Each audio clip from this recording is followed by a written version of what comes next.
What up? What up? We're going to forego this intro and just get right into this thing here. We're live. We're all about the hoops here tonight and the ice, of course, the NHL. Waiting for our guy, Billy Briz, to get rolling. But it's 7:30. We can't keep you guys waiting for us tonight. Appreciate everybody rocking. Here we go. We're going to have ourselves a night. Just got done with last call. Hopefully you guys were able to tune in and check out the action.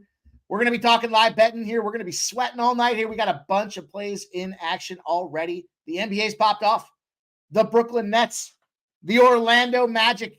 Magic are already up big early, 33-16 as this first quarter is about to come to a close. The Detroit Pistons, 29-26 over the Toronto Raptors. Early game here. Early game. The over is looking pretty solid, okay, thus far here. Toronto Raptors spot that I'm on pregame. Plus 3.5, I believe, was the number that I got in that thing. So let's go here, guys. Appreciate everybody hanging out with us tonight. And of course, you know, all about the hoops. But we can't neglect the NHL as well. We got a big NHL game about to pop off as well here.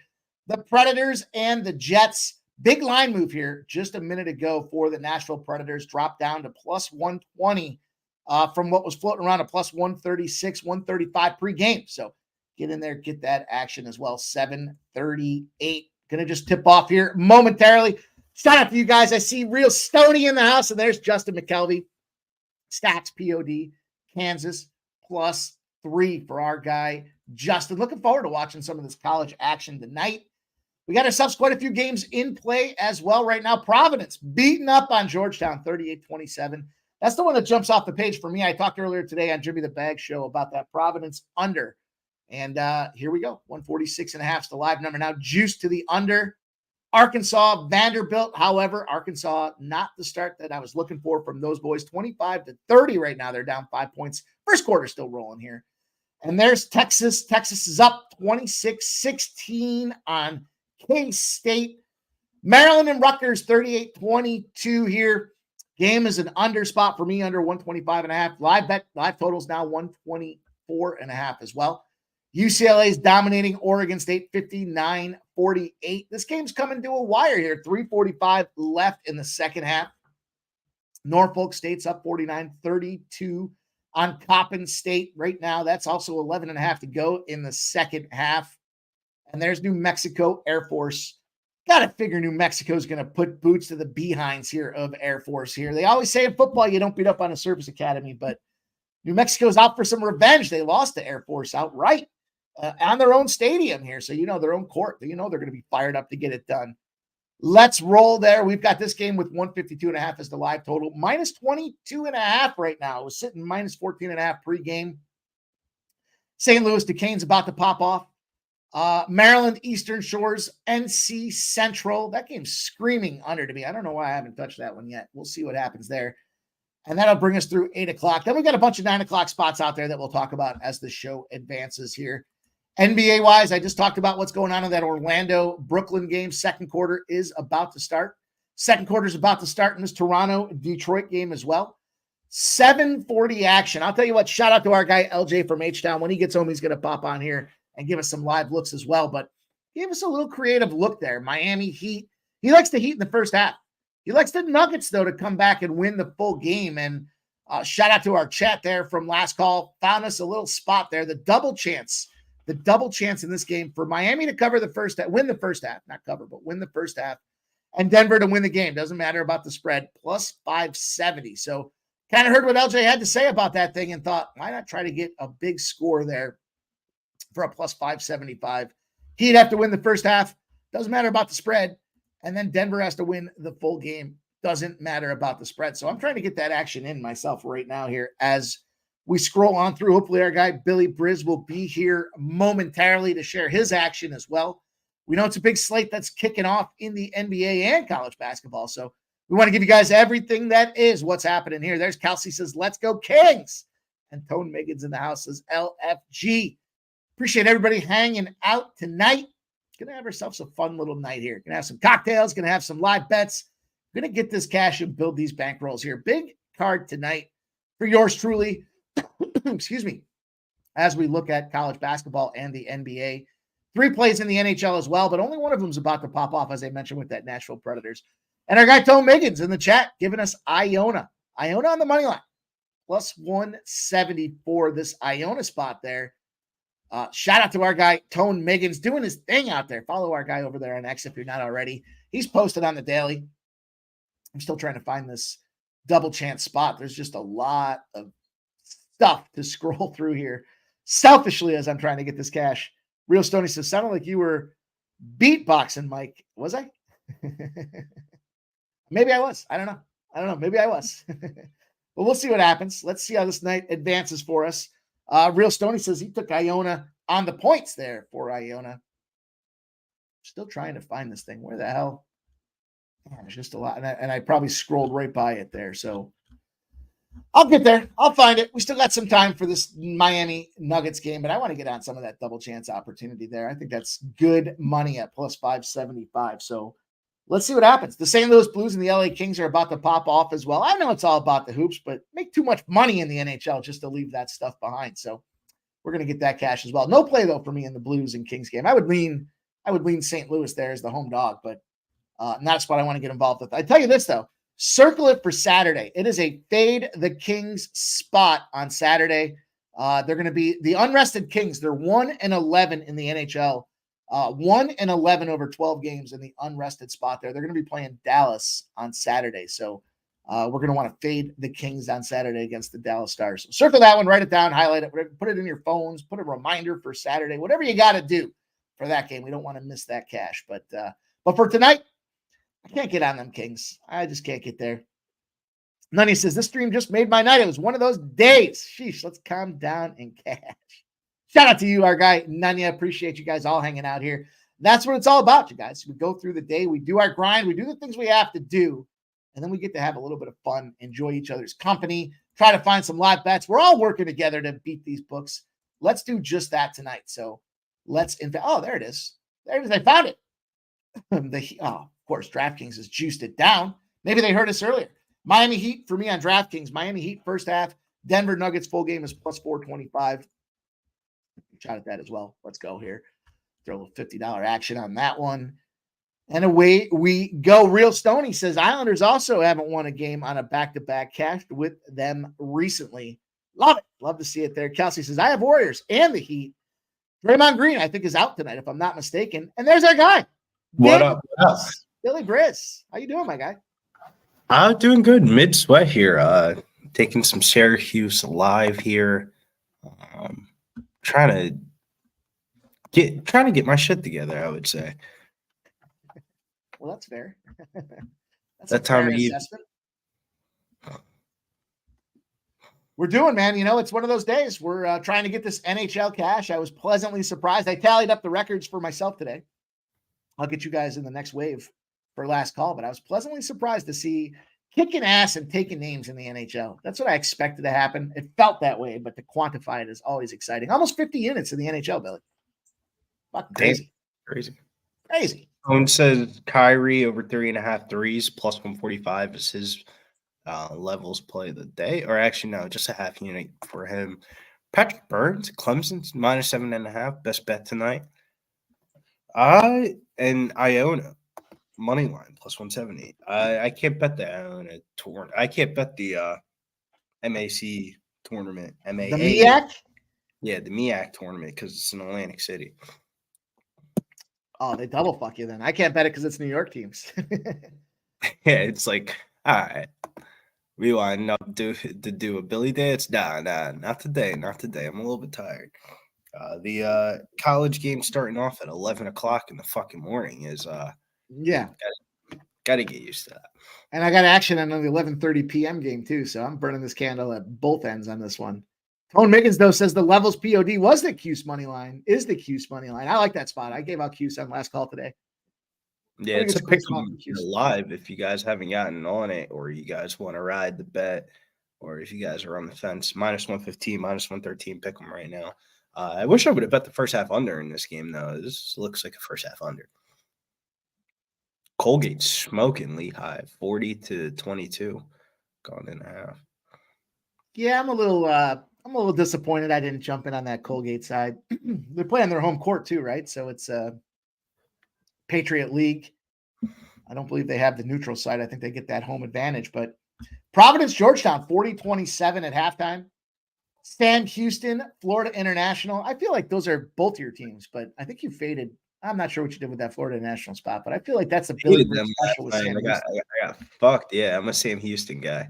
I love me some Sam Houston Cougars. Go Cougars. Maryland Rutgers. I'm on this under. Not I was. I am. I'm on this under 125.5. Low number for a reason. 47-24, though. I did not expect Maryland to come out and put boots to ass on Rutgers, Billy. I'm surprised. Maryland's got talent. It's just, can they string the talent together for 40 minutes? I mean, Jameer Young was damn near one of the best players in all of college basketball last year, point guard wise. It's weird. You would think that the people that they bought back, Reese and Jameer Young, would have gotten better, but they seem to say somewhat the same. One of these 9:00 games that I'm looking at, Stanford Cal. What are your thoughts? Mr. Matson going back against the alma mater here, try to put his bid in for that Stanford men's basketball job. And he said, we love you, Mark, but not that much. We're not hiring you. And he said, oh, well, I'll take my business over to Cal. And Cal against Stanford in the Pac-12 first round. Is this a back Mr. Matson against the alma mater here, or is this like a Stanford smash spot? Because both of these teams had some peaks throughout the Pac-12 season, but they haven't been able to string together enough wins, hence why they're playing in the first round. Stanford won that last game 80-58, covered as a 4.5 line, but this line is damn near a pick 'em. Is the bookies telling you everything you need to know, or is this a live bet scenario? The first game was dead close to. The first game was 73-71. That was at Cal. Madsen had the big old thing going for him that day. And then Stanford, they got smoked 80-58. Do you have any interest in Cal at plus money? No, I took Stanford. I see what happened with that last game and big factor. Thing about Stanford, though, is look at who they played out there and who they've beaten. And, I know that was a little while back here with what's going on in their record here, but it just feels like they've already had some bright light opportunities. And I guess the number does feel a little trappy with 2.5, but some of these spots, I just feel like you got to go and take advantage of these teams when they're giving them to us here. And, -2s. I got the -125. I don't like that this money line hasn't moved one bit. It's -125. It's been -125 since last night.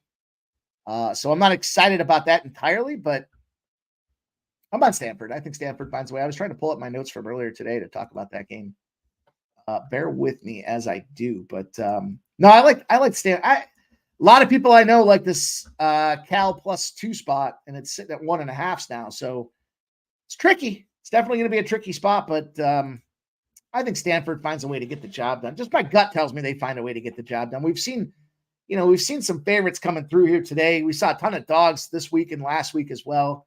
Just seems like, Cal's lost 11 straight on neutral venues here, neutral court spots. So can they break that little cycle here? They're an under team as well. In conference tournament games, they've gone under the total 8 straight times. So they're just not scoring a ton of points out there. If it wasn't for that fact, I think we get Stanford at a discount because they had such a shit run. They lost 6 games in a row.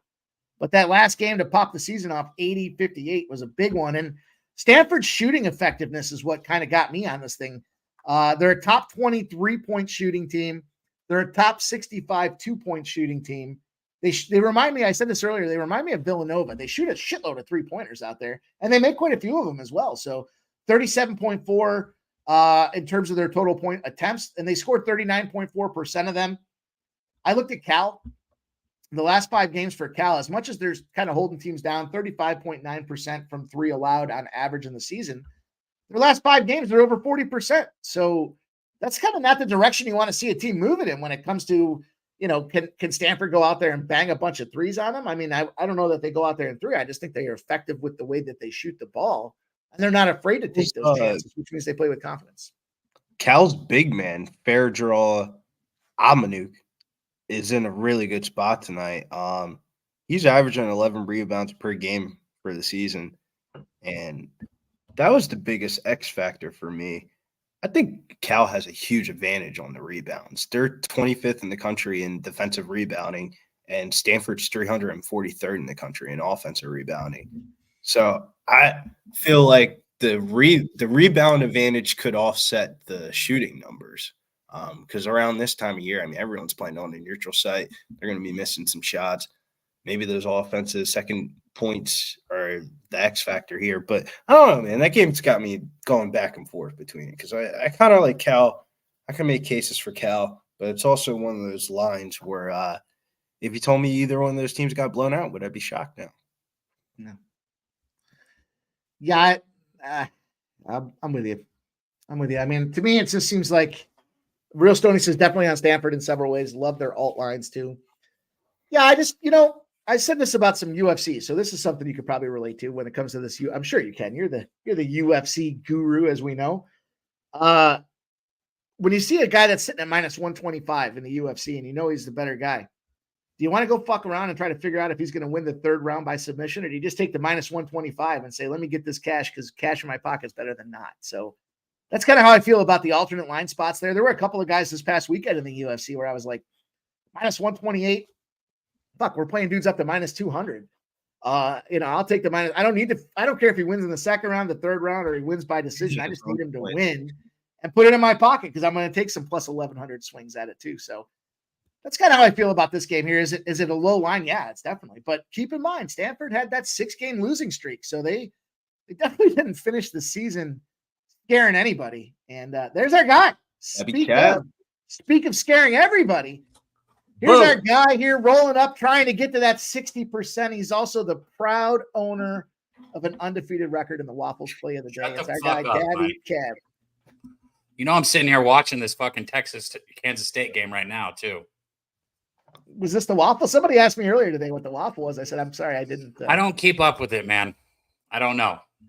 All I know is what I bet. All I know is what I bet. I'm never going to endorse this shit. You're never going to hear me be up here happy about talking about some fucking shit that I don't bet. But you are on your way though. You have inspired one Jimmy the Bag to create a waffle play. He's 1-0 in his waffle play. You heard him too when I was like, how does it feel? I was like, how does it feel? He's like, I don't like it. I was like, yeah, I know. I bet it's something to look at though, because I bet you all of us, like every one of us, like anybody who gambles, there's bets that you're close to making and you don't make, right? Those are important to track. Like it's important to see like where you're at, because I think a lot of us probably our first bet off, sometimes the ones that we don't feel the best about are the best bets. When I first started doing last call, I was tracking the leans. I would call the leans the waffles. Fuck, my lean plays, they were up more units than my actual plays, where I was like, this sucks. I got to find a way to bring them over to here. And I've all but, foregone now. Hey, here you go. See, I wasn't going to say it, but there you go, Mike. That's what it is. Justin McCallum, let's go. That's our guy. Justin's an OG up in here. Let's go, my guy. Next game on the docket, though, to talk about here. Let's go back to the Big 12. We got a Big 12 11-6 game here. Cincinnati versus Kansas. Is Bill Self, is he trying to pull out the bookie fake of saying we're resting the studs for the NCAA tournament? We already know we're getting the outright bid, and I know my team's good enough. Or is this just a Cincinnati smash bot, and are we stupid enough not to take the free money they're giving? I stayed the fuck away from this, man. Is it official that McCullers not playing? Oh, yeah, McCullers and Dickerson are not, but Bill Self said it in the Big 12 press conference before the tournament. We're benching everybody for the NCAA tournament. I mean, they need to, because they got to get healthy. They're not deep enough to have injuries. Dickerson ripped out his shoulder in the last game in the second half against Houston, so he has a shoulder injury. McCullers is in and out of the lineup with a knee injury, but they're going to rest him for the NCAA tournament. They wanted him to get reps in before the tournament, and that leaves a very thin Kansas team. I can't even think of who the lineup is off the top of my head. I mean, Adams at the center. You got Furphy, you got Harris. Are they going to start Christian Braun's brother at the 5? Because, I mean, he has the height to play the center position, but does he have the skill? Who knows? This is like a the cash on this one, 53% of the public seeing that plus money on Kansas, and they want to take a little scoop of a grab. Sharps are trying to come in on Cincinnati. Pros versus Joes type of style.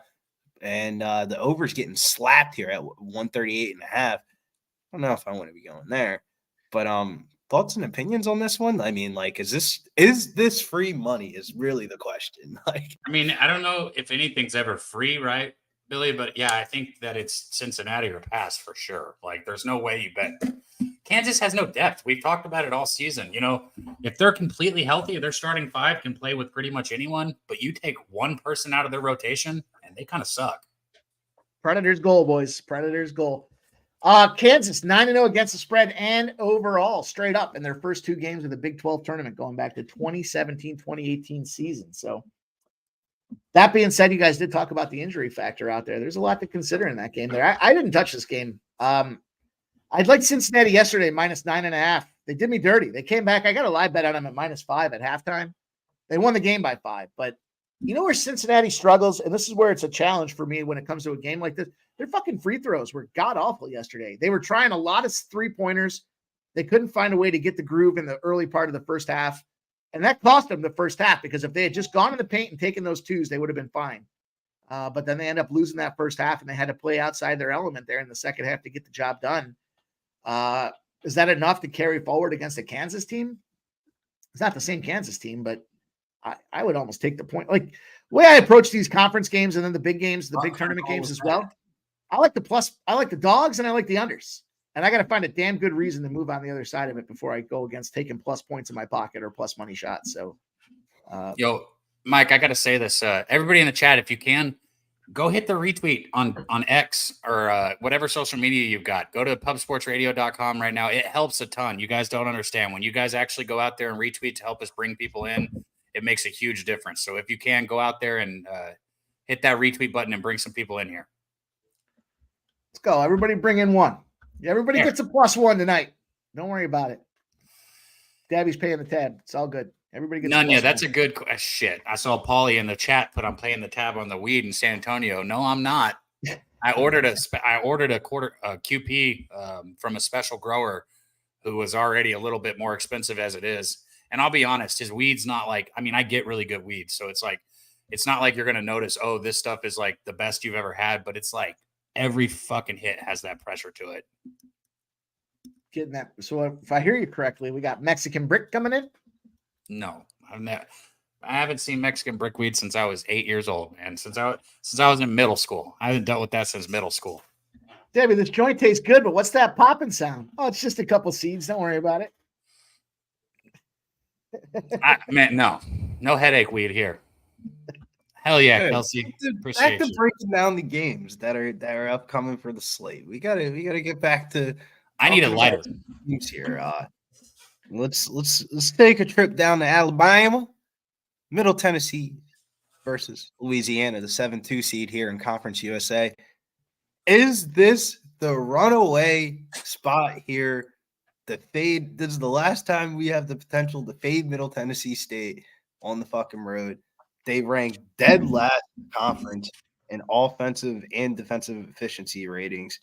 And they've been trailing at halftime in 7 out of the last 8 road games in Conference USA play by an average deficit of 7.57 points per game.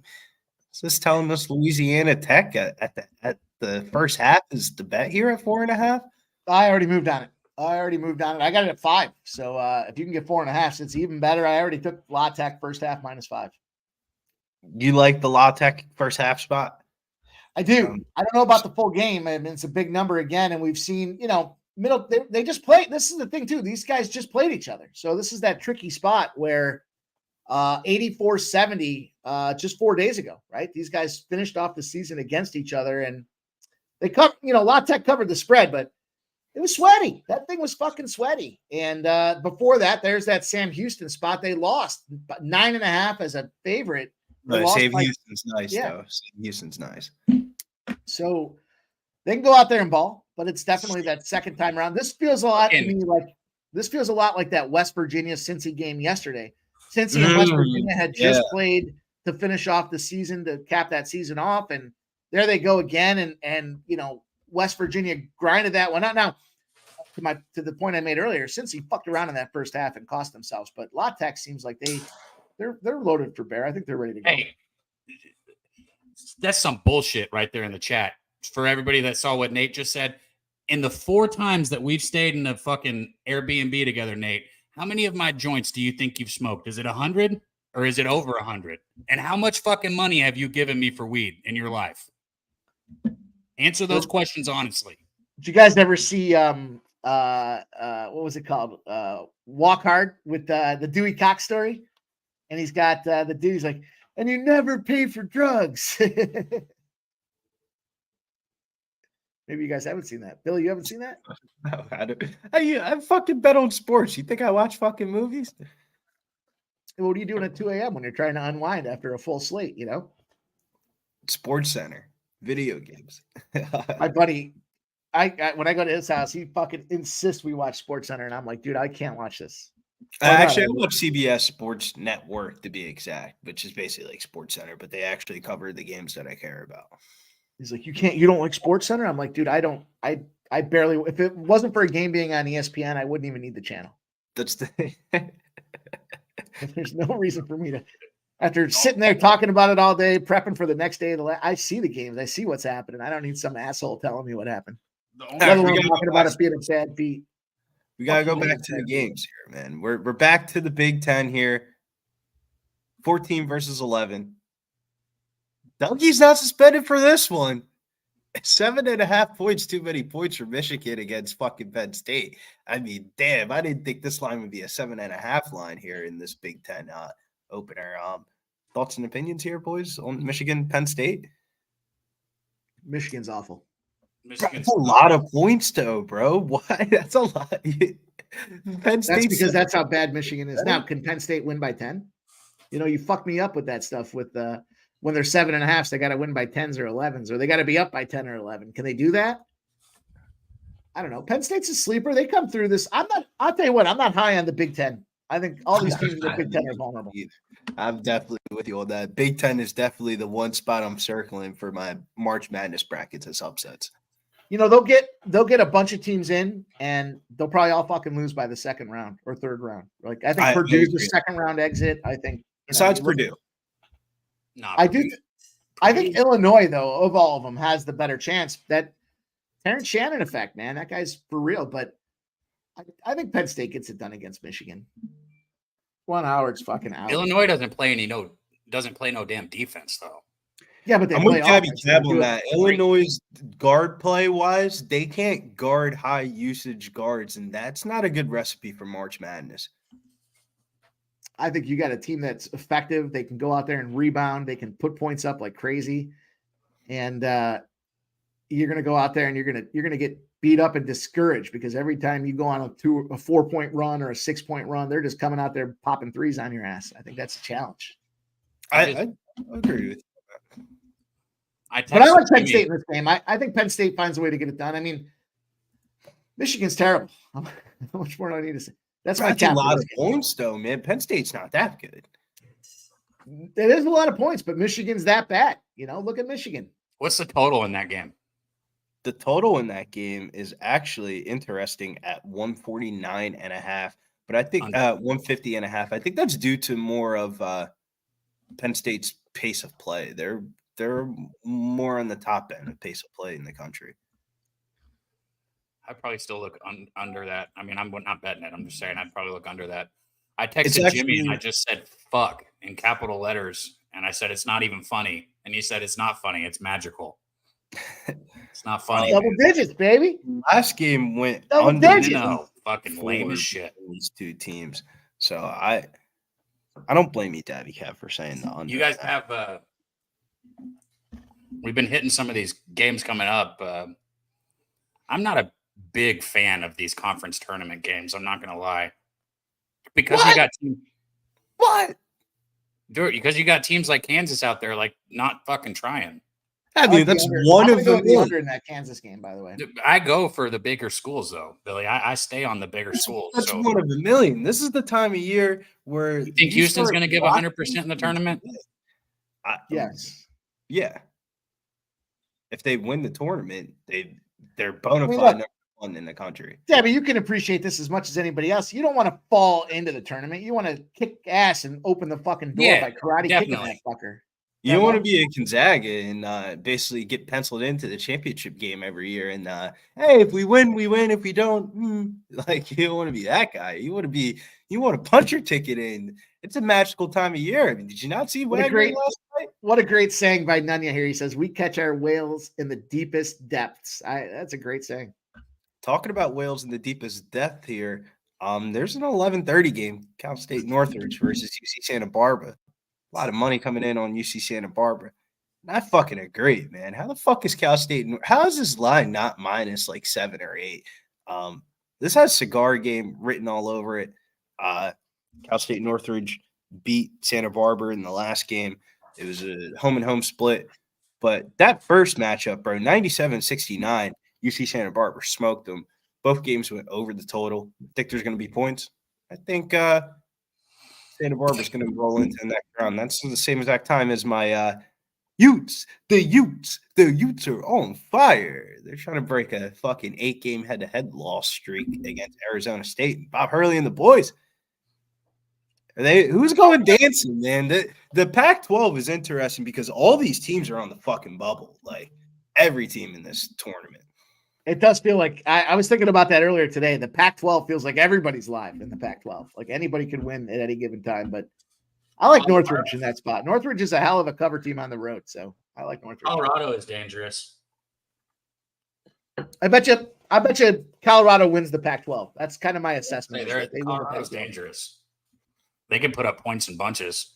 And they've gone on the road and they've done well in a bunch of spots. So, they're not great. Not true. There's definitely a big advantage for them boys, but at home. But I get guard heavy when I get to the big dance, my bets are going to be guard heavy. You're going to see me. So like example today, Texas, I think they've got an outstanding backcourt. Abrams is a lot of fun to watch play. Baylor, I'll be on them. Kentucky, I'll be on them. Like I like guard play in the tournament. I agree. I want high usage guards and guards that can win games for you. Shit like Edey makes me uncomfortable.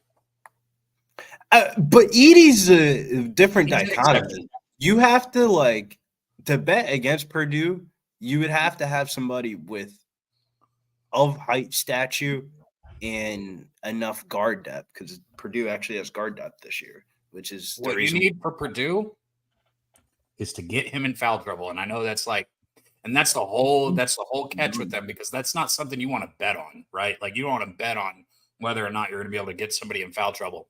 But as soon as they get him in foul trouble, as soon as somebody gets him in foul trouble, that's when they become, vulnerable. That's easier said than done. You can't pencil it. It depends on how high his foul rate is. And I don't think I'm saying you don't want to bet on that, but it'll happen. Like over, if you got 8 games, he's probably going to be in foul trouble in at least one of them. You see what I'm saying? Yeah, I'm reading Justin McAfee. City is Baylor plus 750 to win the Big 12, but don't blame me on that price tag. Half unit on Villanova at 20-1 for the Big East, and a half unit on Kentucky plus 350 in the SEC. I would be careful with the Kentucky one. The books are getting a lot of money on Kentucky futures. I think Kentucky's dangerous. I like Villanova, but I don't know. They're not getting out the. Actually, I don't know if they play Marquette and they don't have the kid Tyler, whatever his last name is, because I can't pronounce it. Kolick. I'm jacking up his last name. Tyler Kolick. Basically, you don't have to play it. Yeah, Marquette's best player is out for the tournament. Kolick, what I like about it's spelled like KOLECTET or something like that. That shit's spelled weird. I know what you're talking about. Kolick. I think you're saying it right. What I like about Villanova, they shoot their best free throw team in the country, right? They got that going for them. And they shoot fucking threes at a stupid rate. They don't care where the fuck they are. They just go and they want to pop off. So to me, that's a good formula. You got a team that likes to shoot the three. They're good at it, and they're great at free throws. So, not good, but great at free throws. That's enough to grind out a game, where they can figure it out. 2-0. Arkansas is such a shit basketball. They're such a joke, bro. In my opinion, should be a huge game for them because they should have, they were ranked preseason. They should have had a good year. They have so much talent. And then they just came out and sucked. Well, the SEC tournament's a chance to like rewrite all of that. And all you got to do is beat Vanderbilt. And you're down 41-27 at half to Vanderbilt. Like, get the fuck out of here, Arkansas. You know how Arkansas plays, though. When they're not hitting shots, you're looking at this team like, how the fuck is this a D1 basketball? Boys, all this basketball talk's cute and all, but let's talk about where the money's made here. 2-0 Nashville Predators. They were plus 135 on the money line. They're up 2-0 in the NHL. Let's go. The Preds. Mike, I don't really bet NBA, but you guys got any action in the NBA today? Yeah. I can just tell you at first glance, seeing the Mavericks at 8.5 feels wrong. I don't really bet NBA, but I'm going to start off my NBA segment by saying, fuck Billy. Got me twice yesterday. I didn't get it. I was explaining this. He told me to stay off. He told me 2 games to stay off, Dabby. And what did I do? I said, fuck it. I'm betting him anyways. And I lost them both. Oh, okay. Well, then he didn't fuck you. He tried to help you. No, but I'm saying fuck him. I was saying to him, if the Thunder don't have a guy in the starting lineup that's not above 6'5" besides Chet Holmgren, how are they laying points? Hey, shout out to Kelsey in the chat. Pointed out because the names are different on Twitter or X. I'll go follow anyone back that follows me. So if I ever don't follow any of you guys, just say something and I'll get it back. Yeah, I actually recognized the J-Dub. I think I'm not sure. I wasn't tracking it, but I think the waffle bet cashed, if I'm not mistaken. Waffle bet did cash. Yeah. You guys talking about fucking mine? JW's talking about. Yeah, I don't waffle. I make plays. Fuck you. Big shot. That's impressive. That's. I gotta say that's really impressive. Nunya's right there with me. Nunya knows what's up. I ain't betting against the fucking Bulldogs anymore. The way Drake's been playing, they're gonna play some Power 5 team that everybody fucking loves, and they're gonna get bounced in the first round because Drake and the fucking coach's son are gonna have a magical moment on national television again. I'm not fading that spot anymore. I did take the Pelicans in the first half. Joe T, what up, Joe T? It's great to see you, my guy. I was nervous about that Pelly spot, man. I mean, they just came back from a long-ass road trip. They geared up to get it started against Cleveland. My favorite spot of the day is the Lakers against the Kings. Yeah, I think this sets up for the spot, man. This is a system play. 3 times in 1 year. Rarely happens in NBA. Betting the Lakers tonight. So the thing about, line movement, and we have some reverse line movement with this Cavs game here. If you can explain it, and then it's okay, I think, to some degree. And Donovan Mitchell being in, they're ready to roll, right? So, not particularly. It's more if Donovan Mitchell's in, so you don't have to play the likes of fucking Sam Merrill and Karis LeVert in the starting lineup anymore. But I went Pelicans first half. I got the first half -3. 19-9 at home against the spread in the first half for the Pelicans. I fucked the full game. I just took the first half. I'm DabyCab in this game for the Pelicans -3. I don't blame you. Pelicans first half has probably been like one of my most profitable spots. Hey, bro, at least look, all you guys can talk all the shit you want. I'll just keep saying it. Keep swinging up, bro, because swinging down is gross. Dabby gets so disgusted when I talk. Keep swinging up, bro. Hey, by the way, swinging up. Speaking of cash and where the money's made, the NHL here, St. Louis did score 1-0. They're up right now. Alex says Michigan, Penn State over 150.5. Penn State money line. Kansas State, Texas over 143.5. Kansas money line. Also flirting with the same game parlay in Kansas, Cincinnati. I would say my favorite game in the same game parlay would be that Cal Stanford game. I'm telling you, do some research on that game. A lot of props do pop in that one. Kelsey says Lakers. Yes, we're on the Lake Show tonight. I like betting the Lakers too much. Fuck yeah. It is. Drake and Creighton, I love to watch. I just can't back down. Creighton did work in the Big East road spots. They lost at St. John's, but won on senior day at Nova. That team went to the Elite Eight. Worth a look. Yeah, Creighton's one of those teams, man. Depends on what gym they get. They need a gym that supports shooting. Like some of those round of 64 gyms are just not good shooting gyms because they're not. I would say they're just not used to holding basketball games. But my bad. I just want to read off some of the chats.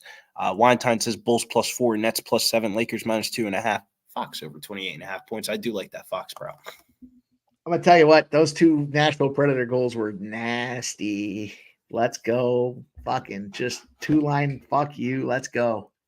Let's go. Props, Alex. I'll throw a little Adams rebound prop on there.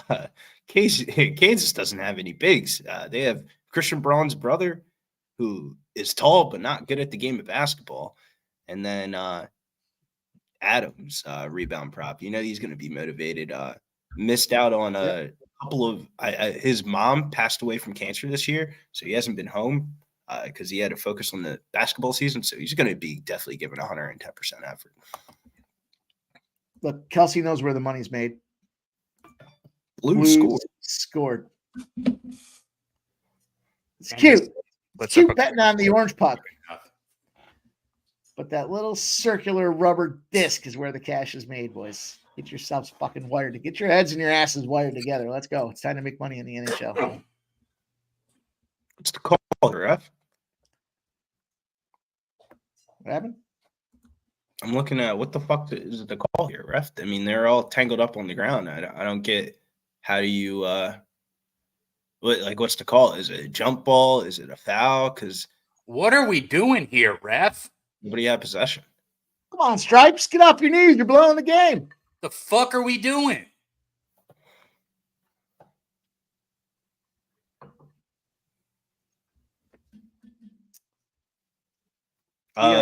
Boys. Big 3 days rolling right now here. These 3 days can make or break your bankroll. Big spots with conference tournaments. Everybody's playing. There's tons of mismatches. If you've been following basketball all year, this is where we get paid. No, next week is when you get paid. Fuck this week. What's next week? The first round where there's like 10.5 lines all over the board. Yeah, I know, but the tournament, you know what I mean. But these refs, bro, this shit's already gonna fucking blowing their whistle every fucking second they get second half of this game. It's so clear, bro. It's so fucking clear when they start doing shit like this. Low key, bro. I think that'd be the hardest games to cap. Like a team that just went on a fucking 7-game win streak in their conference tournament, playing against a team that's a Power 5 that didn't even like make it through the second round, and what's supposed to be laying 10.5? Like that'd be the hardest games to cap, man. Because then the first time that you lay the fucking points, the dog ends up winning, and then you end up betting the dog, and you're fucking sweating the whole game for a backdoor cover. I will say though, watching this game, NC State's starting to get hot, man. I'm a little bit nervous for the Cuse, man. The Cuse is Cuse might not be dancing.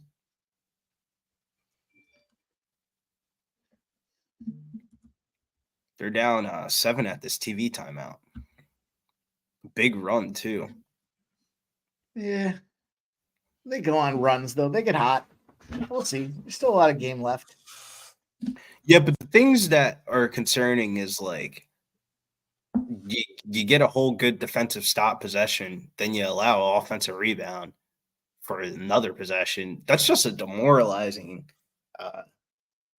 highly demoralizing. It's nothing worse than playing basketball. You just got done defending the guard, and this motherfucker puts up some janked-ass shot, and you're like, I can fucking chill. And then you look down low, and you're like, fuck, we're still on defense. Like, what the fuck is going on? And just like that, bro, Kansas State puts up the first 7 points of the second half. Fucking already 4 fouls called on Texas.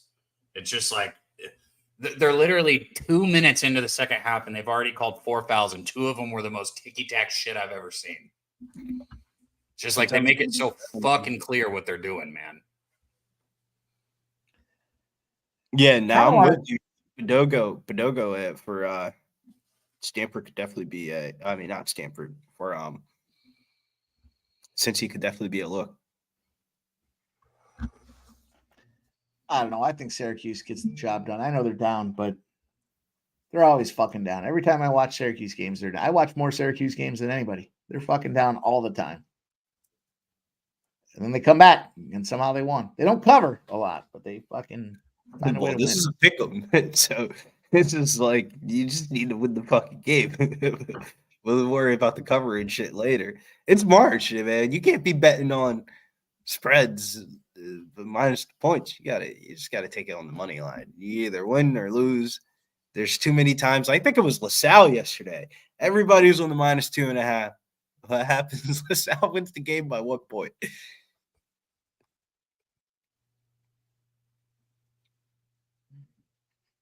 Oh, I forgot this game comes on tonight at 11:30. Abilene Christian, Stephen F. Austin.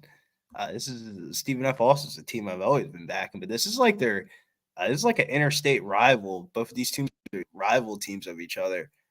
And this is basically a straight dead pick 'em, considering how bad Abilene Christian is on the road. I think they're trying to tell us that the rivalry is something in play here, and maybe Abilene Christian is the side. Yeah, I gave out Abilene Christian on last call plus 3.5. I don't know if they win the game, but I gave them out at 3.5. No, I don't blame you. That line is very telling. Like if I had to set that line, I would probably say 5.5 in my head. So seeing the 3.5 is they're just telling me something's up in the water about this being a rival game, and this could definitely be a one-possession game or just an Abilene Christian cigar. There's a lot of good games that come on tonight. Big Sky Championship at 11:30.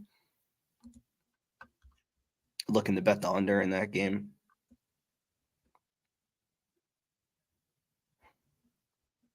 I took Montana State.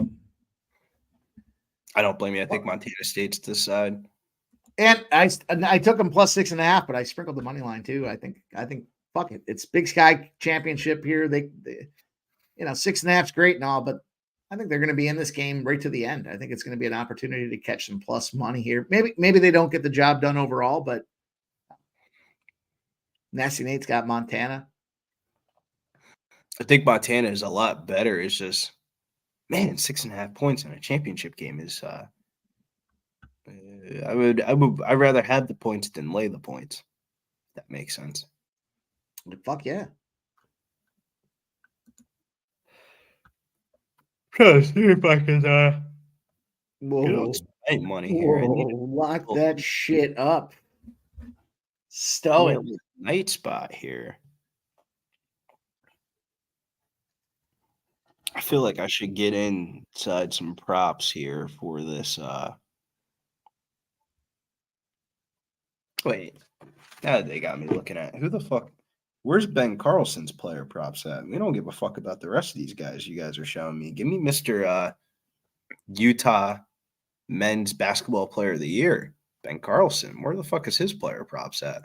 I hate when the books do that during March Madness. Don't fucking blue ball me and give me the guys that I don't want to bet. Give me the guys that you don't want to fucking – how are you – if you're putting up player props for a March Madness game, by default, it should be a golden cardinal rule that the sports books have to post props for all 5 starters.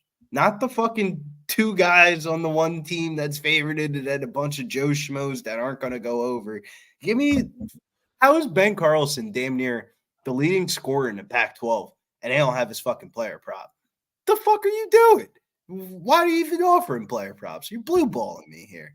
You think I want to bet Frankie fucking Collins? Get the fuck out of here. Frankie Collins can't hit a fucking middle school 3-point jump shot. More or less a fucking college 3-pointer. Get the fuck out of here.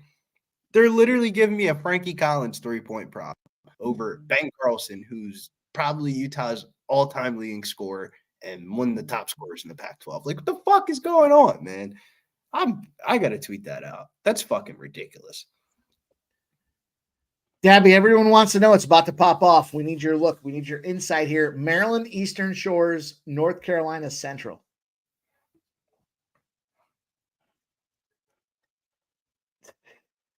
NCCCU, they've been one of the top 10 ATS teams in the country.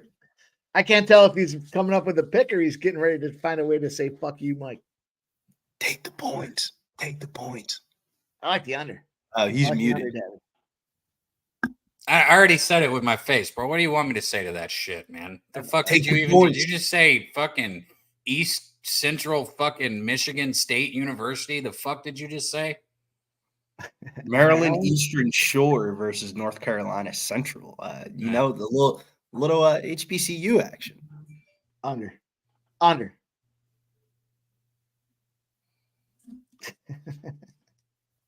It's good talk, Debbie. 4-point game here. Kansas State made it fucking close quick, man. Just now at about under the 17-minute mark. Texas is hitting the front of the rim with their shots all of a sudden. And Kansas State's running good hands. Turnover for Texas. I'm with you, Nunya. I've been making money on the pick'ems, on the pick'em lines, but the pick'em lines are so hard because they're always a pick'em line of what I learned in college basketball never comes down to the fucking last shot. It's just about being on the right or wrong side. Like, I feel like every time you see a pick'em line, one side's winning by like 6 points more. That might be something I'll look into is pick'em lines and alt line in them, but it's just hard to be on the right side. So I don't even want to think about playing an alt line. You don't ever want to play with your food. It's cool. Big three. Fuck, man. NC State's not missing right now, man. I'm starting to get nervous. It's only 5 minutes into the second half. That's how I feel. I'm nervous here, but Texas this whole game has been like suck, and then they hit like a few shots. Like that's always basketball, but they do it like in concession. Then they go cold, then they hit, then they go cold. Well, give me good updates because I got a 3-leg parlay of Texas, New Mexico, and Syracuse, and Syracuse is the only leg that's really scaring me. 45-40 right now, 15-28 on the clock. Texas has the ball. They're up by 5, but they were up by 10.5. Pump fake up top from Abrams. He's got a good dish outside, but another front of the rim air. Might as well be an air ball, bro. Like, how are you hitting the front of the rim like that, bro? Shouts to Smoke and Mary says, get him, Billy. Talk about BBWs. You know I ain't parlaying 230s. Real Stoney says Arkansas is climbing back into this, and Nunya says peep Stanford game for player props. That's the one I'm looking at actually is Stanford Cal. I'm thinking about putting a little same game parlay ticket in on that one. A lot of things stand out to me in that game, and then that's one of the things that I gotta feel like we get so memorized in betting sides and around this time of year for college basketball that sometimes the player props really just be the easiest shit. Mitchell Saxon of St. Mary's, he keep on setting his rebound prop 6.5. He keeps on going over. I think college props are going to be. I think there's going to be some. I'm going to hit some props in the tournament this year. Same here. I try to get on a couple today, but didn't really go my way. Man, this NC State game is really scaring me, bro. They're starting to break open on this run here. Going to the free throw line here, and that's a 9-point game.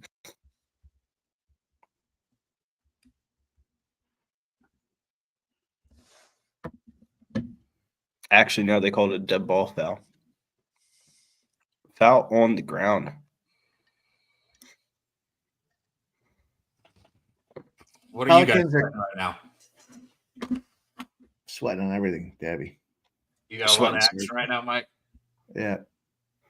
I'll tell you what I'm not sweating. Nashville. 2-0 Predators. That's where the money's made, boys.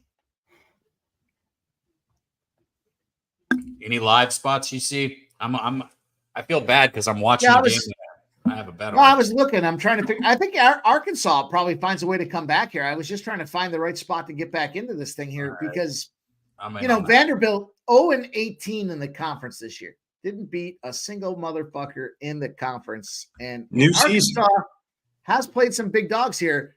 You know what? I'm going to take them. I'm going to take Arkansas. I'm going to go plus 170 as we're talking about this. Okay. Arkansas plus 170. I got plus 146. I'm in on that with you. Yeah. This team's the other, Vanderbilt's just that bad. And I can live with it if it doesn't come through because that's how bad Vanderbilt is. Arkansas is not great, but they played some dogs and they not dogs, but some guys that go out there and eat, and they put some points up. So they're capable of figuring it out. They lost to this team already this year. They gotta figure this fucker out. And I'm not going to take the plus 3.5. I don't care about covering the spread. I care about winning this fucking game outright. So plus 170 seems right to me. And we'll see. They were down a lot. Probably missed the better of the number. It was probably over 300, but it's okay. I'm fine with that. Yeah, but I would have taken the points if I was betting it then. Excuse me. Yeah, if it was like 8 or 9, why wouldn't you, right? Like you're getting 8 with these boys, but now it's down to 1.5. It was 3.5. It's down to 1. It's plus 124 now on the money line. Are you fuckers betting this thing heavy after we're talking about it? Feels like every time I say something, this line drops dramatically. Score hasn't changed either. I bet it at 146 though. Not I. Syracuse is killing me, man. They're down double digits now.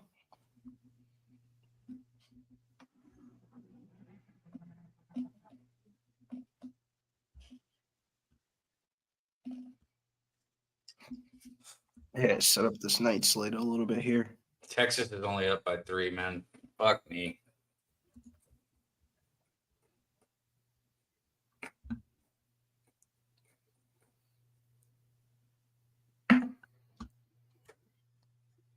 Let's go.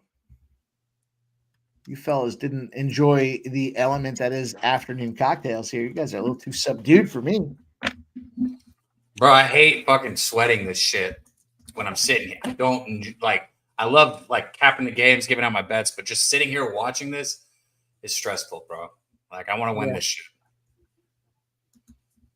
I want to win this shit. And I got 4.5 and they're up by fucking 4 right now. So like there's still 14 minutes and 30 seconds on the clock. So it's gonna be plenty of game, but Syracuse is getting fucking torched right now. Porch, bro. Porch. Judah Mintz just got a technical foul. I'm not gonna lie. I think it's time to close the journey. The Qs aren't dancing this year. Yeah. And they shouldn't go, they're not they should they shouldn't even play in post conference anything. Even if they got to pay to play in the what is it, the CIT or the CBI? Fuck you. End the season, move on to next year. I'm okay if I don't see any more Syracuse. That's a little bit harsh, though, Mike. No, it's not. I've earned the right. I watched these fuckers my whole life. Yeah, I think we're gonna get geared up here for a what time is that Lakers game come on? 10 p.m. Yeah, we got some time. Yes, sir. Guys, 230 plus hanging out with us tonight. Guys, smash the like button if you haven't. We already talked about it. You get a +1 tonight. Go out there, invite somebody in. Dabby's picking up the tab. Shoot him the invoice at DabyCab. He'll take care of everything. I'm ready for this next week, man. I love how Jimmy thinks you're going to San Antonio. It's cute.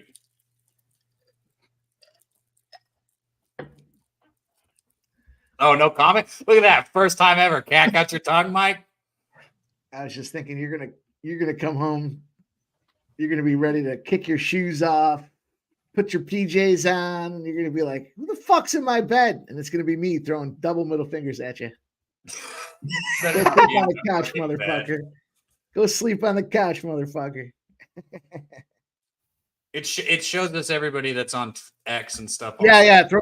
Nasty Nate. It shows X in there as well, so it's not just YouTube.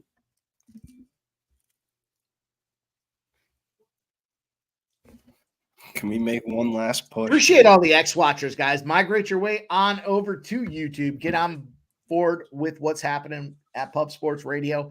Go subscribe to the channel. We got all kinds of shit happening here. We got live shows. We got pregame shows. We got MMA shows. We got all kinds of shit popping through the woodwork at Pub Sports Radio. You don't want to miss out. If you're watching us on X, we appreciate it. Go take a look over what's happening on the channel with YouTube. I tell you guys what, I'm not betting against myself, but man, Kansas has a lot of momentum. They're playing in Kansas City. I sent you the link. God damn it.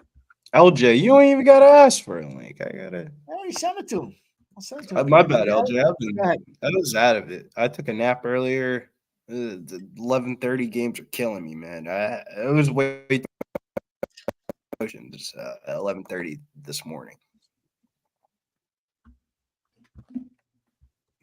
Is killing me though, man. Texas literally cannot score. They're hitting the front of the rim on everything. I won't bet against myself, but if I did not have a bet on this game, I would have gone on Kansas fucking 5 minutes ago. Kansas is now lead. Kansas State's leading now. Kansas State's going to win this basketball game. I'll tell you guys that right now. I've watched a lot of basketball in my life. They have all the momentum, and they're basically at their home court. Shout out my guy Joe T says, come on over from X and check out that show Monday to Friday, 6 p.m. Eastern. It's called Last Call. Shout out you, Joe T. Nunya. We are, baby. Let's go. You know Penn State makes a run in this Big Ten. That's how fucking fraudulent the Big Ten is when it comes down to it. They are live in this spot here. Not live tonight at 7.5.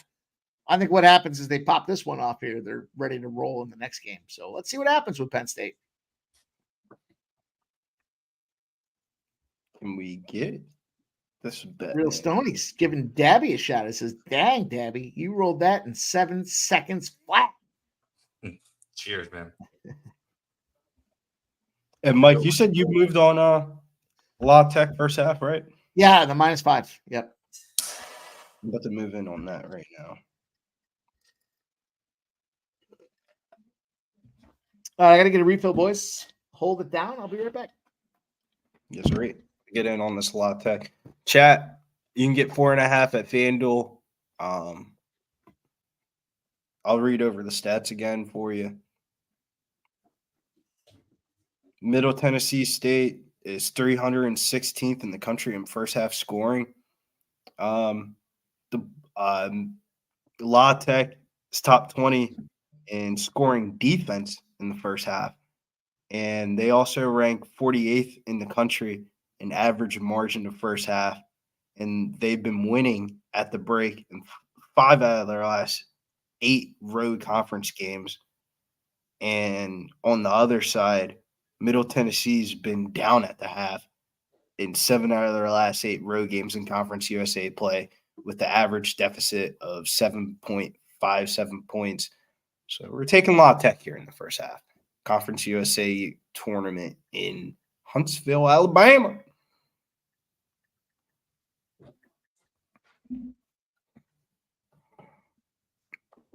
Let's get this fucking La Tech money. The airport, man, Florida International last night, man, that game was a fucking – man, that shit – if I die 20 years earlier than expected, it's from betting those type of fucking games.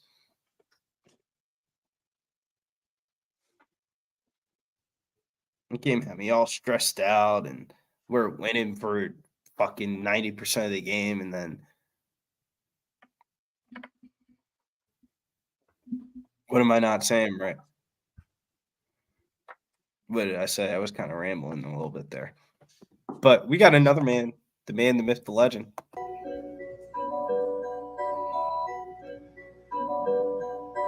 Pub Sports Radio's the crew, that's a fact. We all about bread, making bank accounts fat.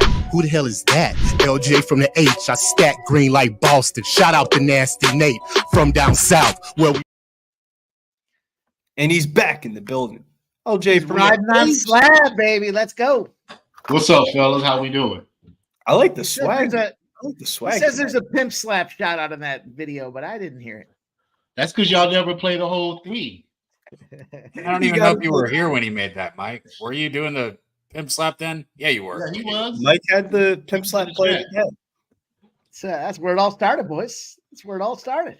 Man, I cannot help but click this video. God damn. I'm sorry. So what we all sweating right now? What we sweating? Everything. We're sweating it. I'm not. I got no faith in Texas here. We're not sweating the Nashville Predators. We're okay with that one, but we are sweating everything else. Syracuse looks like they're about toast in this thing here. They're torched. But hey, Arkansas has pulled up, boys. 61-60. Arkansas is on top. Let's go. Let's go, Hogs. Syracuse is getting blasted 66-50. Nah, for real. Kansas State and Texas 50-49. K-State is up. And the DabyCab special, we're all looking at this Maryland Eastern Shores, North Carolina Central game under 139.5. I got to go move something. I'll be right back. Yeah, go ahead. I'm going to have a live play third quarter. Indiana and the Bulls game. Indiana, third quarter coming out of halftime at home. One of the best in the league. I think it's like 23-8 against the spread in the third quarter at home, coming out of halftime. So that's gonna be a live play automatic for me. Wait, say that again. Indiana Pacers. Yeah, hold on. Let me get the correct stat. So I don't want to lie to you. Where we at?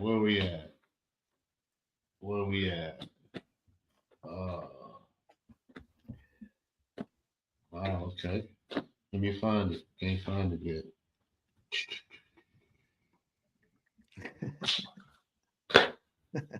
Damn, what the hell? Shout out Lucky Power. I'm fucking sweating. Here we go. Indiana, 23-9 against the spread in the third quarter at home. Damn. That is the correct stat. That is crazy.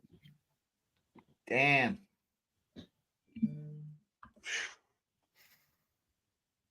Is it halftime yet? I'm sweating this Miami too. I said Miami +1, right? First half. In the first half, yeah. They're down by 3. I jumped on that double chance there. It was only like +450 or something like that. +425 or +450 on DraftKings. Yeah. So they're keeping it close. I say only. Oh, it's only 5-1 my money. Let's go. Shout out everybody in the chat hanging out with us tonight. You guys hit that thumbs up if you haven't done so already. We appreciate each and every one of you guys. Go out there and get green, man. Subscribe to the members channel here. Pub Sports Radio, $9.99 a month. You know what we get? We give you guys 2 times a week to get $50 there on the virtual horse racing with Jimmy the Bag. You get member exclusives. They rocked this year in the NFL. We had the Circa entries, members specific. Only members came in there and were able to vote for the best bets for the members option for Circa. And of course, we've got discounts on the merch, baby. We got merch. You get all kinds of money out. They got them sesh hoodies.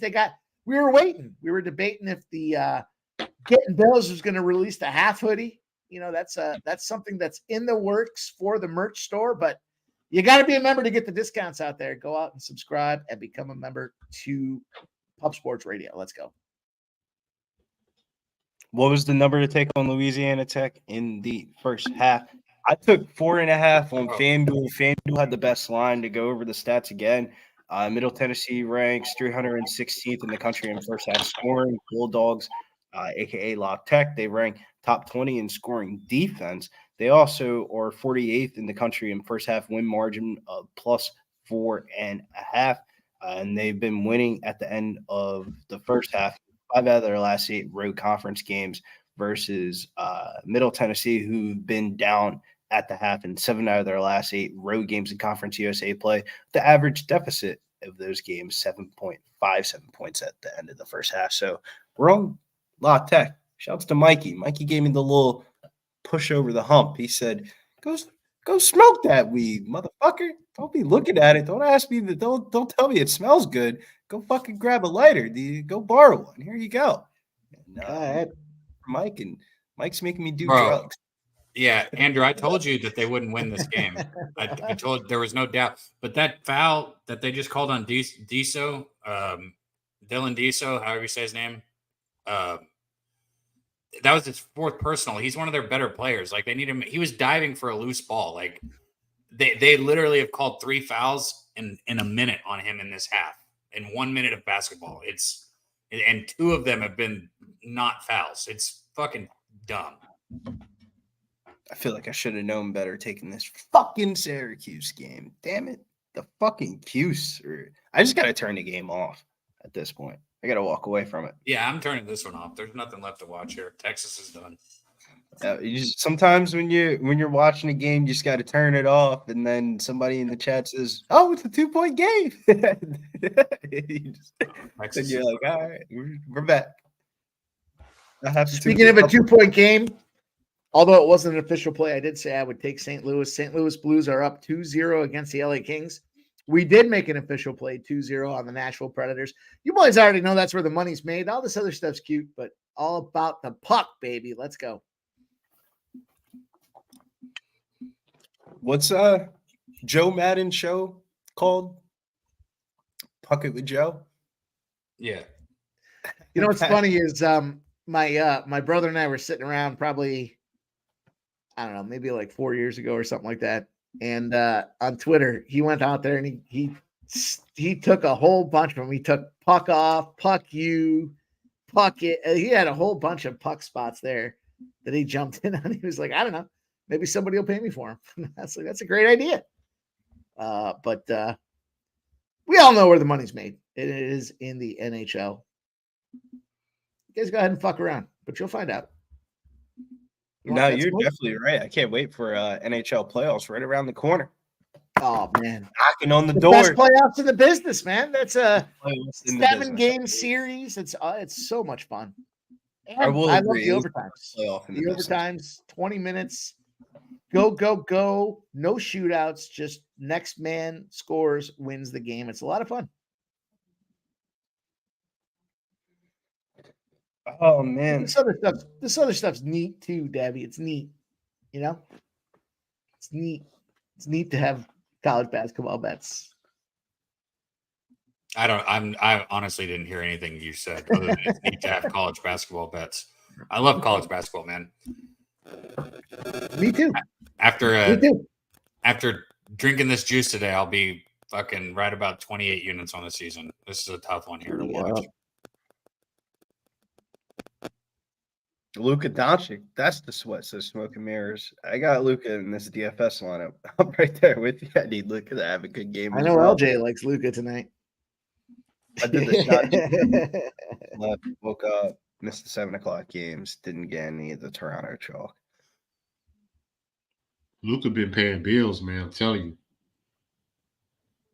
The craziest part is watching the Mavericks games. It's like he be saying to Jason Kidd, or Jason Kidd says to him, yeah, you like 2 rebounds away from a triple-double. You want to go out there? And he's like, fuck it, yeah, let's get it. Hey, sometimes he stay in there until he gets it. Like, for real, bro. They could be winning. What was that game the other day where he came back in with like a minute to go so he could get the triple-double? Wasn't that him? Yeah, on Sunday. Yeah. It was Detroit, wasn't it? They were up by like 30. He's still in the game. 30 subs back in. I was like, come on.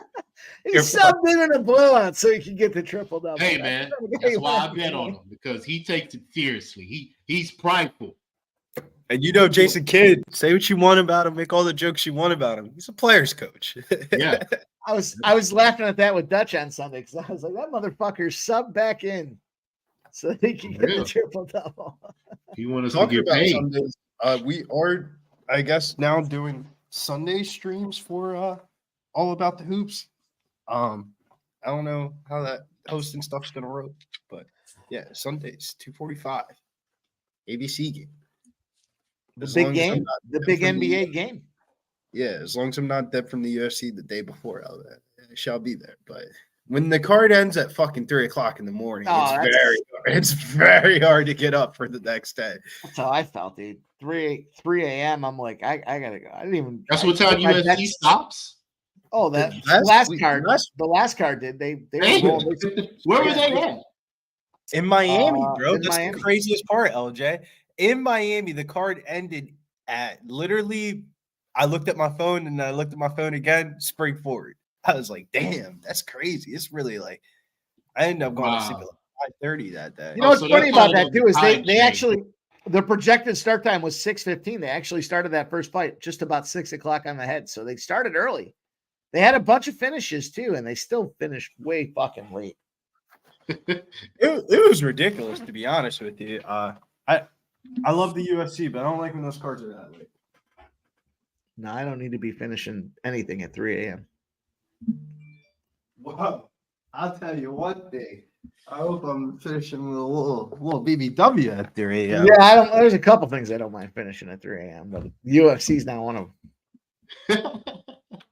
Big Scott says it ended at 1 a.m. I don't know, Big Scott. By the time everything was rolled up and fucking smoked, I don't know about you, Big Scott, but I watched the post press conference. You say, bro, it ended at 1. Stop it, Cap.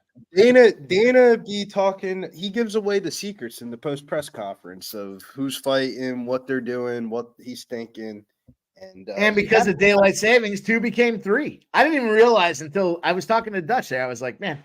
It was 1 o'clock in the afternoon, and I looked at the only reason I noticed we had daylight savings time is I looked at my phone, I saw the time, and I looked at the clock on my stove, and I was like, the old stove tells you the time. I'm like, oh fuck, it was daylight savings time.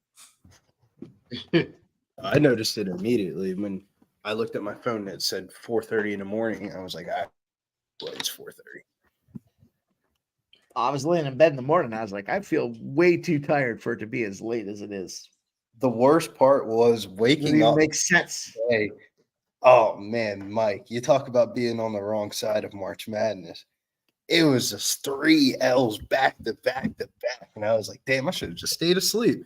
Asheville lost, Indiana State lost, and then I also had somebody else. I think it was Furman. They lost, and I was like, all right, maybe this day just wasn't designed for me. Let that one go.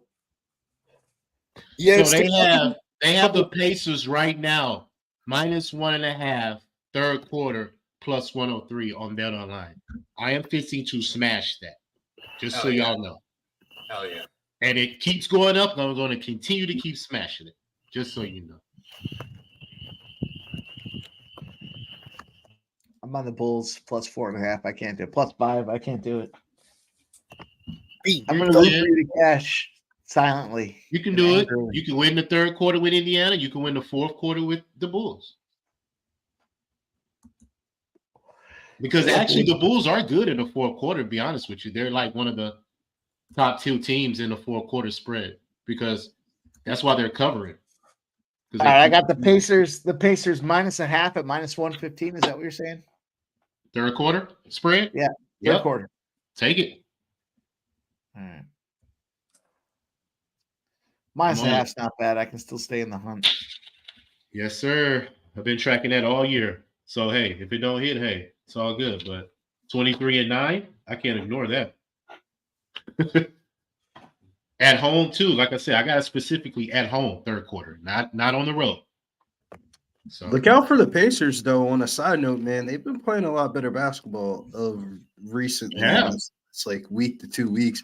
I think they're about to go on a mini run, I should say, where they're trying to get out that play-in tournament and move themselves inside the real playoffs. Because if they get a play-in game and they have to play one of Milwaukee or Boston, that shit's wraps, bro. Yeah, they're out of there. I think they're going to try to set it up for the Sixers and the Celtics to play in that first round. Sixers won the fucking play-in tournament thing. I mean, these fucking calls are just like it's just all you can do is laugh. That's all you can do. Well, you know what they say, DabyCab. Down south right now is a very interesting time of year. North Carolina has just gone legal for FanDuel and DraftKings. The SEC tournament is being held in Nashville, Tennessee, a legal betting state. Maybe they're just trying to. Me and Mike talked about this last night on the last call about the different tournament, but the Southland tournament is played at Lake Charles, Louisiana. And the only thing you can do in Lake Charles is fucking bet on games in that fucking janky ass sports book. And it's a good time, though. And what happened? Nickel State wins, what, +7.5 outright as a dog last night? That shit was ridiculous. I was like, me and Mike talked about it. We looked at it. And, of course, the game goes into fucking overtime.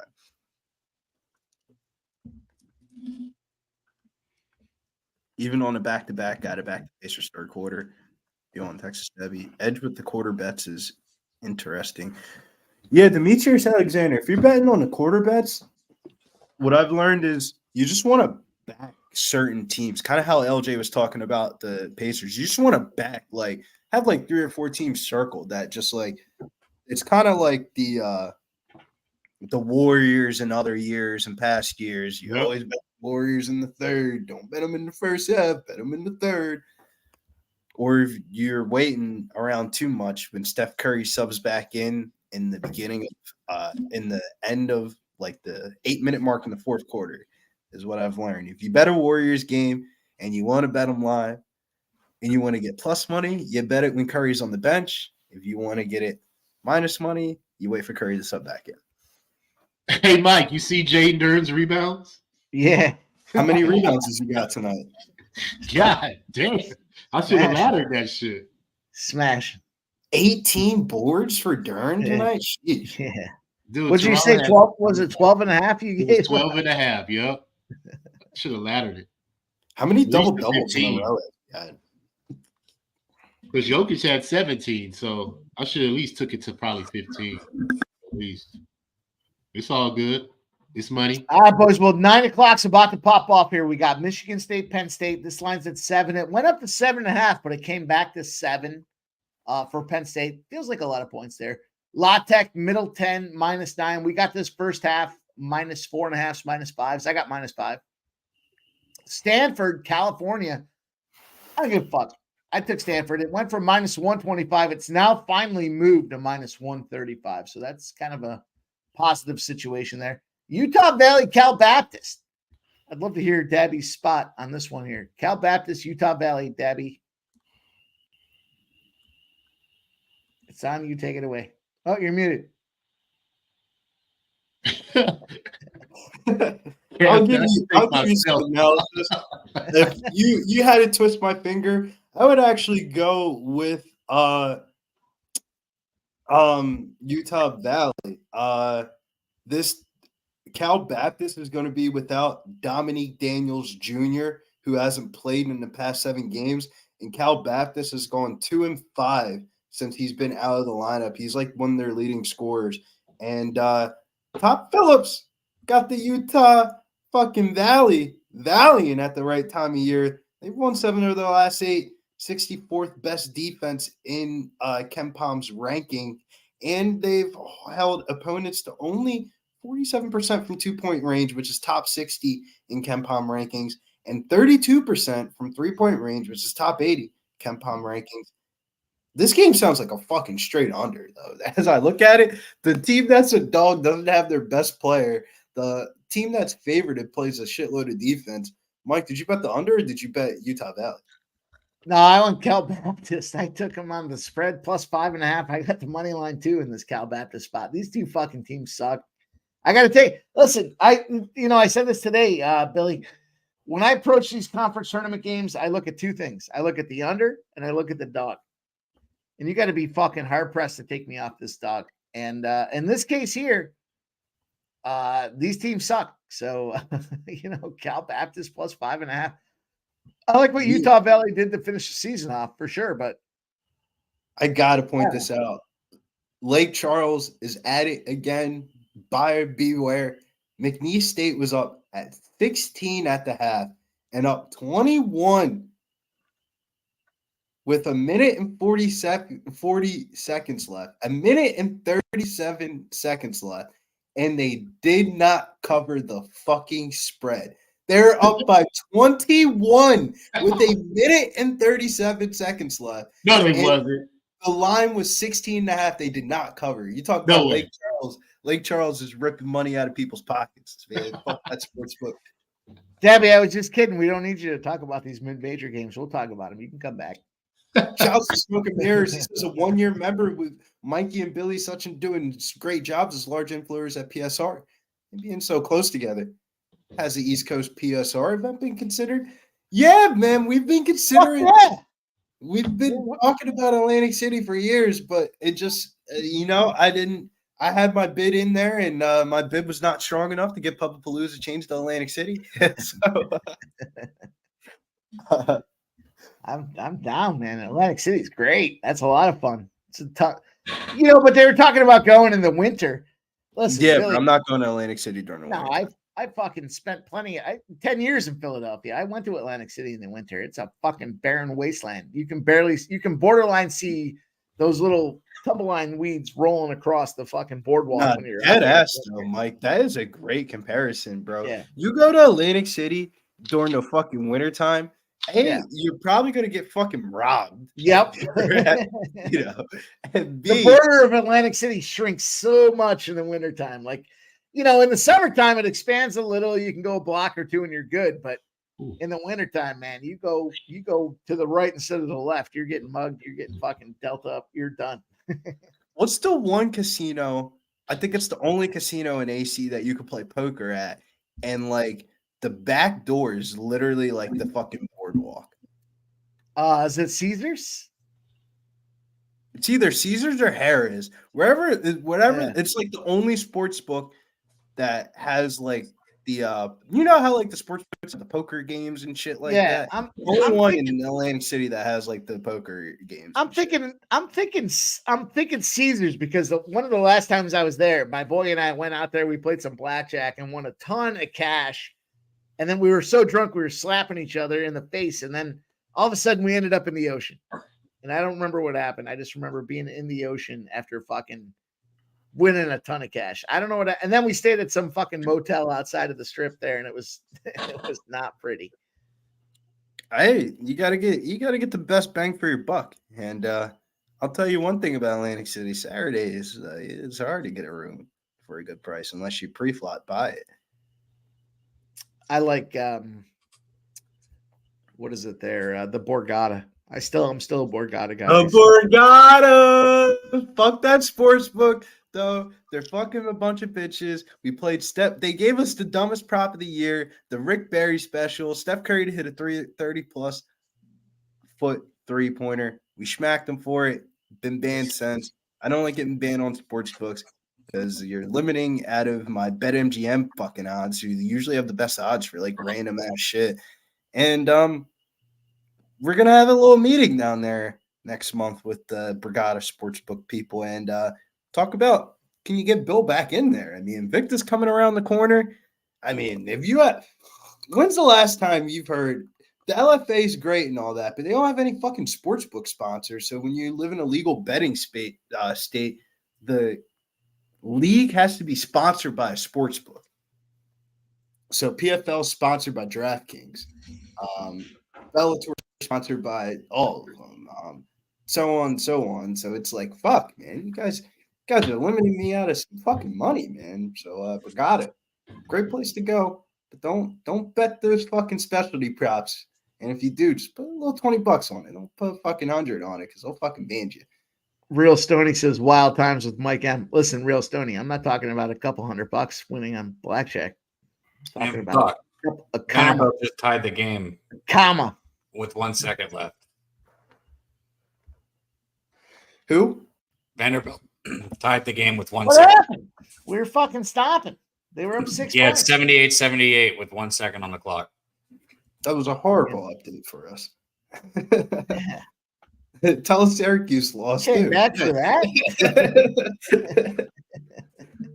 Damn. Am I right? Tell us Syracuse fucking lost while you're at it. God damn. Yo, this fucking Texas game pissed me off, bro. This second half, look, they imploded. They lost this game, but those calls, they changed the game. And, like, man, so he had one foul at half. They put those 3 fouls on him within, like, a minute of his play time in the second half. It was insane how fast they called him. One of them was clearly a foul, but the other two, they called a reach around like he was holding somebody, and he didn't even really hook the guy. And then the other one, he dove for a loose ball that was, like, on the floor for anybody to get, and they called a foul on him. It was like the worst shit I've ever seen. I got a greasy theory, man. A greasy theory. I feel like with the sports books around this time of year for conference games, it'd be the early in the morning games that you can really make money on. But as the day goes on, the harder the games get. Because, like, some of these lines are just ridiculous, man. Like some of these game results later on in the day of, like, some of these losses that I'm looking at is just crazy, bro. Like, Vandy and Arkansas is going into fucking OT now. Like, what the fuck? Arkansas was just down 16 and then up by 6. Like, Syracuse got blown out by 20 as, like, a pick'em line. And Mike was joking around about the Maryland Eastern Shore game, but they're actually fucking winning.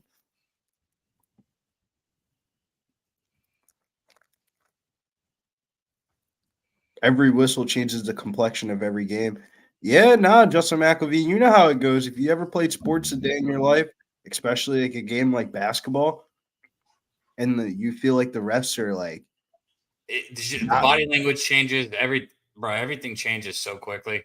It changes so quickly because like basketball is such a personalized sport. Like you're talking to the ref eye to eye. Like, yo, that's what I'm saying. I'm not the type of person you're gonna hear is like complain about the refs because it happens. So that's why I'm trying to like tiptoe around it. But it was bad, bro. These were bad calls. I mean, real bad.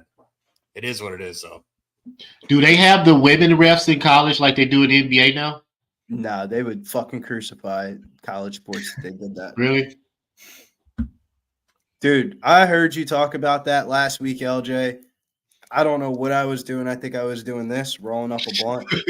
And man, I've been in the same spot and I've said the same exact shit as you. Yeah. I'm not trying to sound sexist. I'm not trying to sound feminist. But how the fuck is a female reffing an NBA game? If you say something smart to them, they're going to tee you up like they did Austin Reeves the other night. And then if you play too physical, they're going to call a foul. It's just like, you got to find a common ground. Then none of them are consistent. Yeah, the problem is they have to work too hard to prove themselves, and that's disappointing, right? But they have to, a male ref fucks up a call, they'll go to the replay, everyone will talk about it, it's no big deal. But a female ref, there's a lot of extra stuff that goes into it, this and that and the other thing. So they got to be over aggressive off the top, and that's disappointing. It's disappointing. It should be neutral field. The ref is the ref. Women or men. I would understand it more in college, but in the NBA, like if you're a female and you're like 5'7", and you got this 6'7". All right, I'm just gonna say it. This big ass black dude at 6'7", fucking sweating his ass off, yelling at you and shit. You're probably gonna tee him up. But if you're like Tony Brothers, you're like, this is just another day of the run around about being an NBA ref. Scott Foster's looking at you like, I won't get you now, but I'll get you later. Wait until this fourth quarter happens. He'll be subbing out. Damn, I was merely talking about the conversation. Like, you have to really know how to approach them because women are sensitive. And not to say they'll just tune it out just because they're a referee. You know what I'm saying? They're still women. So, these guys are making me laugh. These players have to adjust to this, bro, because God forbid, in the playoffs, one play, right? You know what I'm saying? A woman makes a call, woman ref makes a call that could just sway the whole game. He's going to get crucified in the media, bro. So I see it coming, but it's just something they're just going to have to adjust because obviously they're doing it because I see more women on the court now than the men. It's like 2 women referees and 1 male sometimes. Bro, it's like crazy, bro. The NBA has gone a little bit overboard with that shit. Well, we're in overtime, boys. Arkansas is up 83-80. Here we go. Let's get this cash. We need this fucking Law Tech just popped off. We got another banger in Huntsville, Alabama. The fucking Bama. I'll tell you what, boys. You update. Everybody was waiting for it. Maryland Eastern Shores, North Carolina Central, 25-19. Maryland Eastern Shores here. The under is still in play. I don't know. We'll see. I don't want to call it the DabyCab special because we're on the full game under, but I was thinking about Maryland Eastern Shores in the first half as the big dog there. That seemed like a great spot. All jokes aside, bro, we're laughing and shit about that game, but Dabby. North Carolina Central, don't let that record fool you. Bro, this game's 50 seconds left, man. Shut the fuck up. Which one are you sweating? Tell us what you're sweating. I'm not sweating anything. Texas has lost the game. They're down by 4, and I have them at 4.5 spread, but I just like to watch it till the end. Right. Abrams has played very good these last few minutes, as per usual.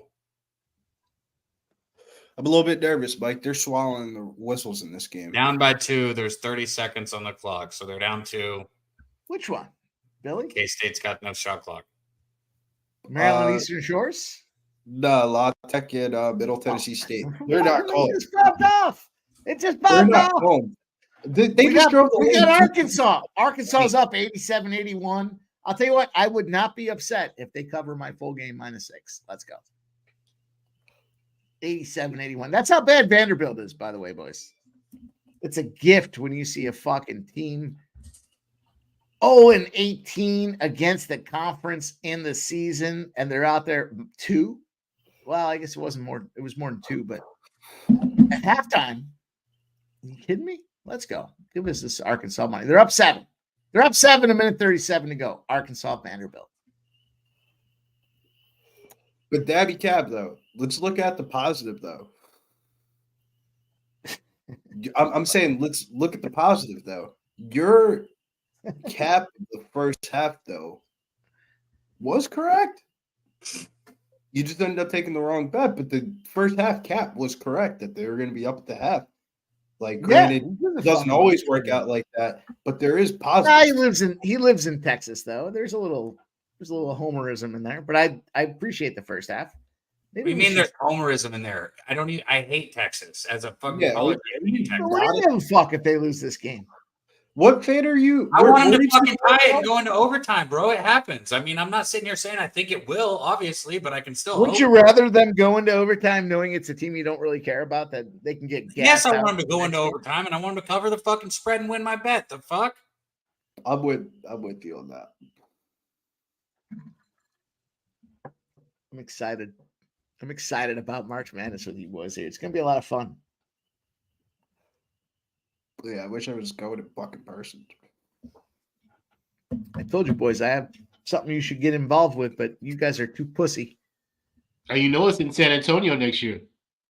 LJ, I will say in like a weird way, it's like, you know, shouts to my grandfather, 100th birthday coming up that weekend. But the year that I did go down for Pubblepalooza, the Elite Eight was down there in San Antonio. Yeah. And yo, that shit was popping, buzzing.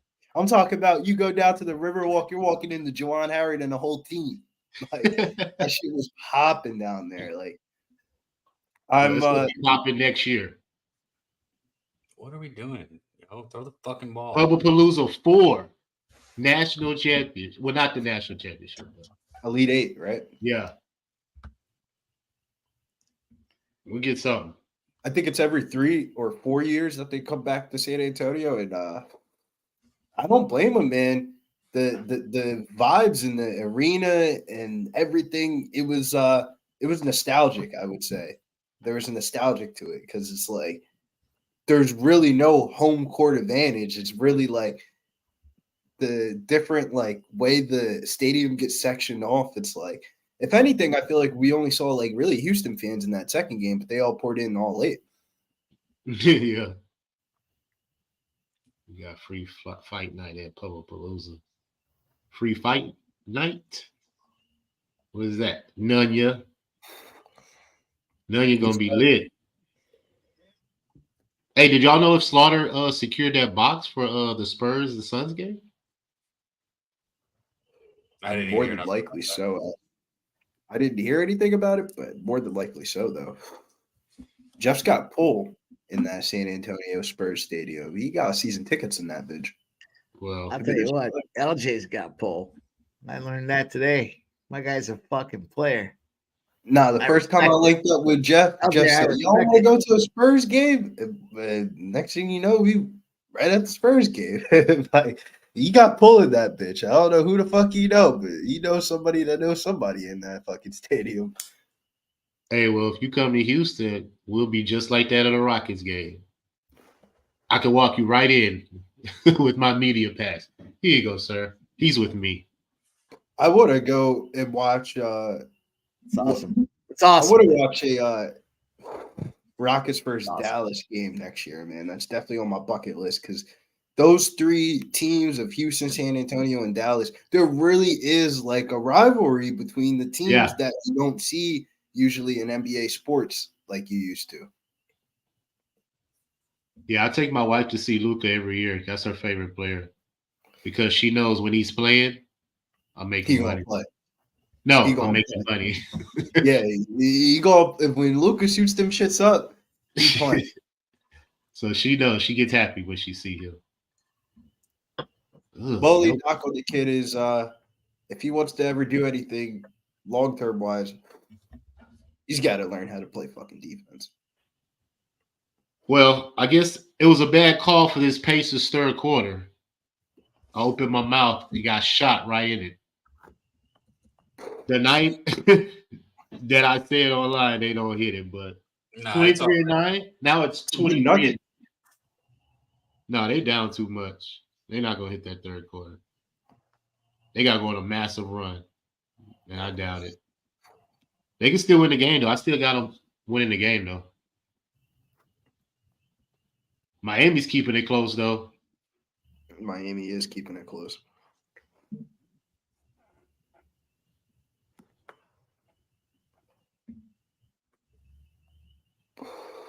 So, Mike, can you talk me off of this Edmonton over in this Capitals Oilers game?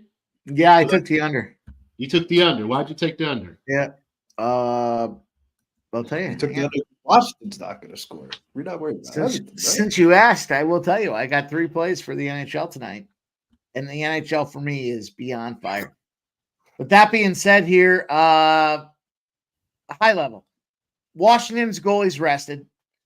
You look at the other side of things, Edmonton's goalie's rested. This is his second start in 4 games. He's their starter, so he's only gone second. This is his second start in 4 games. Okay. He's allowed 2 or less goals in 5 straight games. They've gone 5-0 in one of those spots there. When you got a game against either you previously played Columbus, the Capitals, or the Jets, you're 11-41 to the under. The Capitals are one of those teams that speaks to the under, and they just played the Jets. So big spot there for the under in that thing. It's gone under as well on a 6.5 total by 1.25 goals on the game average. Edmonton since November of last year, 15-28 to the under. Since their coach got fired, they've been playing defensive hockey. That's why we're not seeing Connor McDavid light the scoreboard up, Leon Draisaitl, and even Zach Hyman. They're not getting goals because they're playing defensive hockey, which is what you got to do if you're the interim coach trying to get the long-term position. You got to win games and play defense. So I took the under. Washington, Edmonton, I got the under. It's Kemper. I got it, but he's rested, and he's been playing pretty strong. Like I said, he's got a 2-game winning streak going on right now as well. I like rested goalie versus rested goalie is why I took the under in this game. Okay. You talk me off because I don't know. Like I said, I need to know more details about the games because I just keep the trends because I have 6-1 in their last 7 at home to the over, but they are 4-2 in their last 6 to the under overall. So I was conflicted. So I'm glad you convinced me. Well, the interesting part, I talk about goaltenders like starting pitchers in Major League Baseball. And, when you get the guys, it's like the extra day rest factor, right? When they get extra rest, when they're not coming in there on the back-to-back, like Philadelphia, they got to be a fade when Ersson starts the game because the next game, if it's less than 2 days away, they got to go back to the same guy. They don't have another option. So you got to keep rolling that starter. And we saw that with Arizona. Yeah. They started off the season strong. Connor Ingram's their goaltender.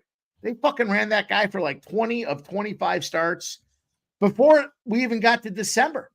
And he just started playing bad. These goaltenders can only take so much abuse. It's tough sitting there in that shitty crotch position trying to save pucks. And, so you got to cap the NHL with the goaltenders. And I think this one particularly, we have 2 goaltenders coming off a rest. Plus, I think it's well, I don't know. We'll see what happens. I like Vancouver as well. That sounds good to me. So I'll just stay off. Well, I understand staying off, but let's get that cash, my guy. Let's go. When everybody looks at it too, they would think Edmonton against Washington, they're going to light the score up. But that's why it seems like it should be. What I was thinking. What Luka doing over here? Just check in. I'll tell you the other one, since we're talking about the NHL. I like the Vancouver Canucks against the Avalanche tonight. Love fading a team on the road with no rest. There's some numbers behind it as well. In the NBA, it's not just the NBA that show those numbers. It's the NHL as well. When you look at this thing here, you got an unrested spot. When there's a rest advantage, aka the Vancouver Canucks here, as long as they're not a favorite over -200, They're 472 and 218. We do have Colorado coming in after blowing up Calgary last night over and then some. The Vancouver Canucks, go time. Okay. I saw their schedule. They're at home the rest of the month. They don't leave at all. The Canucks. Every single game is at home for the rest of the month. So the challenge with Vancouver is their starting goaltender there, Thatcher Demko. There's an undisclosed injury and he's out right now. So they're rolling back up with, you got to go to the backup. When you got the backup and there's not much back behind there, you got to play defense. So it's probably going to be a lower scoring game.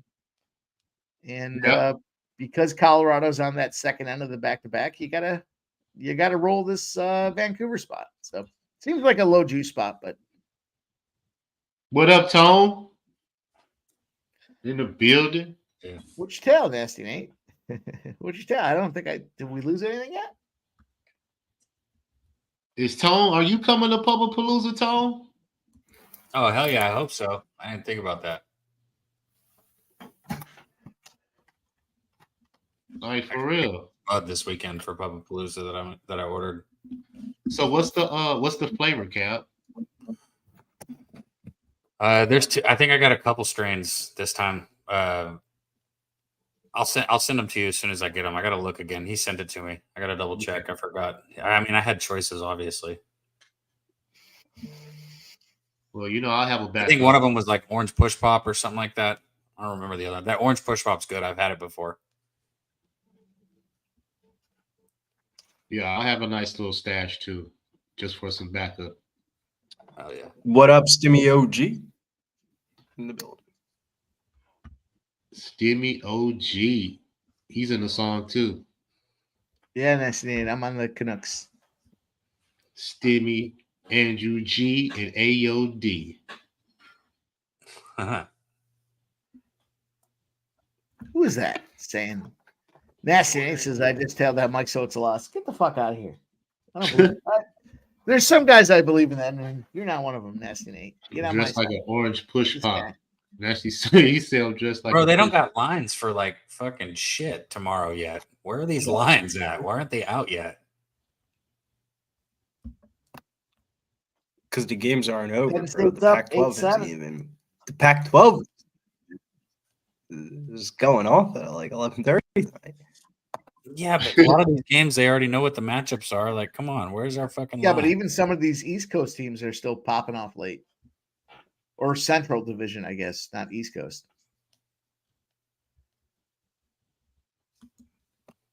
Yeah, the slate's pretty fat today. We're not going to get the lines until like 1 a.m. for all the games. Like the only ones that we have up are probably the A-10 games for tomorrow. Big three. We needed that there. Big three. Yeah, I definitely don't think I'm betting any more Lake Charles games for the year. That shit's crazy. Dabby, you hear what I heard? I mean, not what I heard, but I told the Mike and LJ about the McNeese game. They had a 21-point lead with a minute and 37 seconds left. The line was 16.5, and they ended up not covering. Up by 21 with a minute and 37 seconds left. Damn, that sucks. Bad Like, beat can you there. imagine? Like you bet McNeese and you don't even look at it. It's a 30-point game the whole entire time, and then they just backdoor That's cover how it like goes, that. though, bro. I swear with college basketball, that's how it is, man. Well, we cashed the Arkansas game there. We got that plus money spot with Arkansas. 75-70. They didn't cover the spread, neither the first half or the full game, but we got plus 170. Let's get it. That actually put me plus money in the day because I was going to be negative on juice, basically. So that was good. a huge What plus was the final spot. score of that game? 75-70, I think is what I saw. Thank you, Jesus. I ended up taking the 3.5 live late, like 7 minutes later. Yeah, we took the money line live there in that spot. 95-80. 95-85 was a 90-85. Let me get my head and my ass wired together. 90-85 was the final. It's all good. I didn't get the ticket confirmation yet, but I know it's coming. The ESPN bet sending me a little notification. It's telling me nice little plus money. Syracuse fucking There, lost. boys. Here's your bullshit money. Charlotte or Memphis. That's what I love about this time of year. There's so many of those little spots hanging around. And the team that should win is down. Somebody just Cal asked Baptist is up. Charlotte or Cal Memphis. Baptist is up. For, 17-14. Who told me on Cal Baptist? Let's go. Plus 5.5. Is that what you fucking asked me about trying to watch this game about some fucking Cal Baptist school? The fuck? Yeah, Dabby, it's fun. Isn't it fun? I made it very clear, bro. With I gamble, bro. Like I'm not betting on shit that I don't fucking know, and I don't know Cal. I don't got time in my life to watch Cal Baptist. Like it's cool that you guys can bet off numbers. I respect that, but I gotta. I'd be watching. Yeah, I've been watching some of these I have like certain leagues. Okay? I'm not watching Cal Baptist. It's just not gonna happen. What about La Tech, Middle Tennessee? We got La Tech up with 17-10, 11-46 going the first half. Sleep. Whoever comes out that Conference USA outright bid is a team to circle for March Madness. Conference USA is a hard-ass conference to get out of. This is where Missouri Valley's knocking on the door. They said, we don't give a fuck about your Power 5. We need 2 bids. We're a 2-bid league now. Stop it with Missouri Valley. Are they not putting Indiana State in the NCAA tournament? They're not considering Missouri. I'm saying the Missouri Valley Conference. I'm saying Drake is already in because they won it. Are they not putting Indiana State in the NCAA tournament? Because if they don't do that, that's fucked up, bro. They basically lost 3 games the whole entire year. You're not putting them in that. I'll tell you what. I give them. Well, I mean, they're gonna do their metrics and all that shit. They grade it out, right? It depends on how these big conferences go across this week. This is the first year though where a lot of conferences changed a lot of preseason games, right? The non-conference spots, they changed up D1 opportunities, and they're now weighting the non-conference stuff more than they're weighting the actual conference play. So they have to. Yeah, that's why you see a lot of these teams going out there loading for bear. They're shitbag teams, but they're like, hey, if I can be relevant in my conference and I can hang course in the beginning of the season, then maybe I get a at-large bid. It's just crazy how some of these bigger schools shy away from playing the good mid-major schools because they don't want to be like Kentucky and lose to like a team like UNC. In non-con. Well, the mid-majors have everything to gain, and the big guys have everything to lose. So it's absolutely a spot where you gotta pay some money to go play that. Yeah, game. The schools want to play teams like Mississippi Valley State. Like, the fuck are you playing this team for? Not gone for. Like, what are you guys proving? But if you look across the board, a lot of that changed this year. There's a lot of good battles. Even that mid-season kind of tournament that was going on. There's a lot of good battles. I kind of like how they had the late non-con games of when the MAC played the Conference USA. That was dope. Yeah. And then Gonzaga playing Kentucky. That game might be the reason why they get inside the NCAA tournament. Well, I like that, especially for the mid-majors, because it's like, hey, you want to see how they're going to do. It's like a test run. You want to see how they might do against another conference. Here you go. Here's a spot. And Macs are going to lose. I think Big Tens are going to lose. This Great Lakes region's just not good at a lot of the D1 sports. But Michigan won a championship. So go fuck yourselves. Cal Baptist is up 18-16. Middle 10, La Tech 21-15. 8 minutes, 56 seconds to go in the first half. Cal's handling Stanford 20-12. 11.5 to go in the first half. You might have to put that game on to see if there's a live betting opportunity. I don't know if you heard me, Mike, but that Arkansas put my account positive for the day. So that was good shit, man. Way to bring that out. Cheers, man. Let's go. I wouldn't tail something if I didn't even like it either. And as soon as you said it, I was like, yeah, that sounds pretty good. The game was even on, to be honest with you. I forgot. And we had good reasoning too, Debbie. It's not just ramblings, right? There was good reasoning for it. Sure. Fuck you, Debbie. I said thank you for it because I got my account positive, man. So suck my nuts. Fuck you, Mike. All right. I was just You're saying, not even going to be at Pubapalooza 3. That's why. Fuck you. Mm-hmm. You can sleep on my floor, bro. I'll make you a pallet beside my bed if that's what you need. Just get there. A little dog bed. Yeah, you can have a pallet, bro. You fucking stay up late and tell ghost stories. That's fucked up, man. What? I said you could have a place to sleep, bro. What do you mean it's fucked up? You're a dickhead. Coming from the guy that was what he meant to say is you're a dickhead. You hit him with the doggy bed. That shit is hilarious. Doggy bed? No. Bro, there's probably an that is a good that is a good sentiment though. Right. Lock Tech is up 8 points with 8 minutes to go in the first half. Let's go. I'm watching this game live. I got the Lock Tech made it to the big screen. Huntsville, Alabama. Let's go, baby. Damn. Is it what do you got on the big screen? Nothing anymore, bro. Fucking shit sour. I'm ready to figure out what I'm betting next now. I'm trying to figure out these lines for tomorrow, and they're slowly coming up. If you're looking for action here, I like the under in Kansas Cincinnati. Give me the under. I do like Boston College too. Boston College has to play. It's a little less advantageous now for Boston College because I think Boston College and Clemson were challenging each other for a bubble at large bid.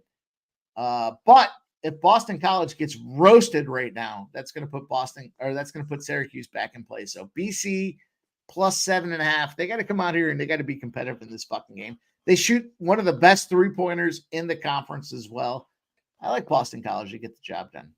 Plus 7.5. Give me the plus 7.5.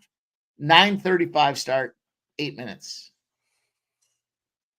And I like the under in Kansas as well, under 139. And I like Georgia, by the way. I also took Georgia. When I say I like, I mean I took Georgia -2. It's 2.5 now, -108.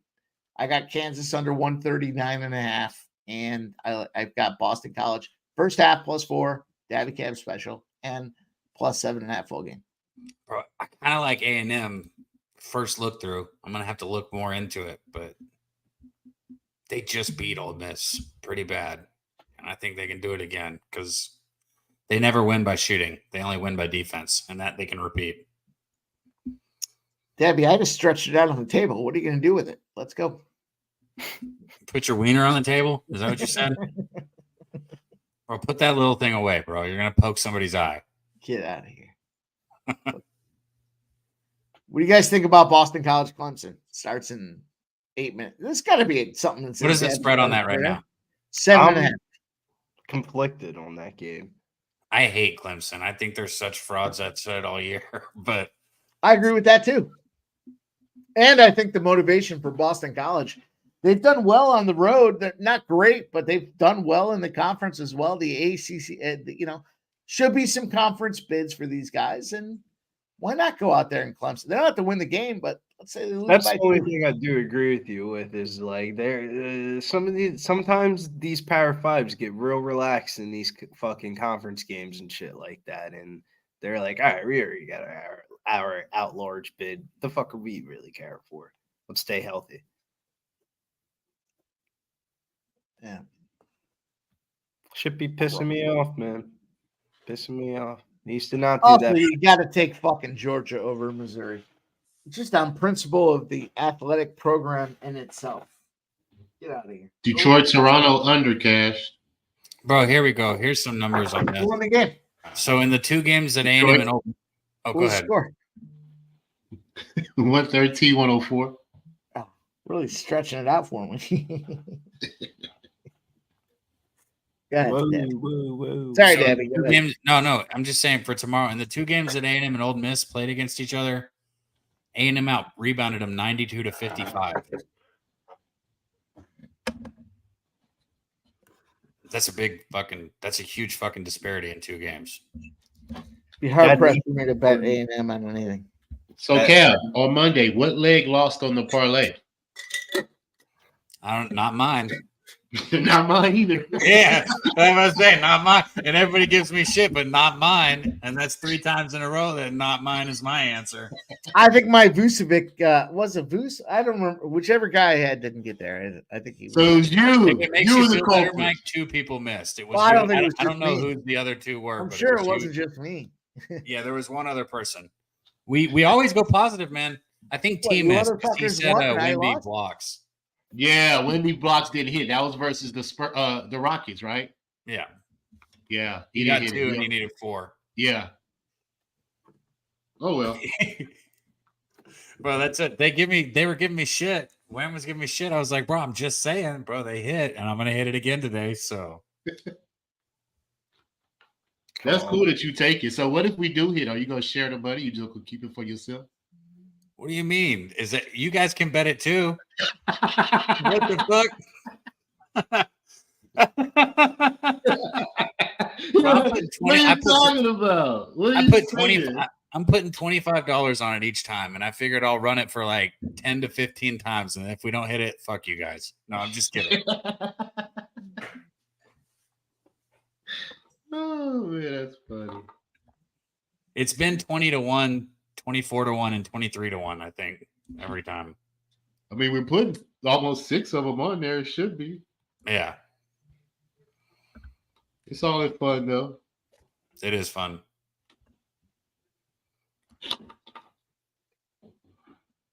Man, good cash, Detroit. Good cash.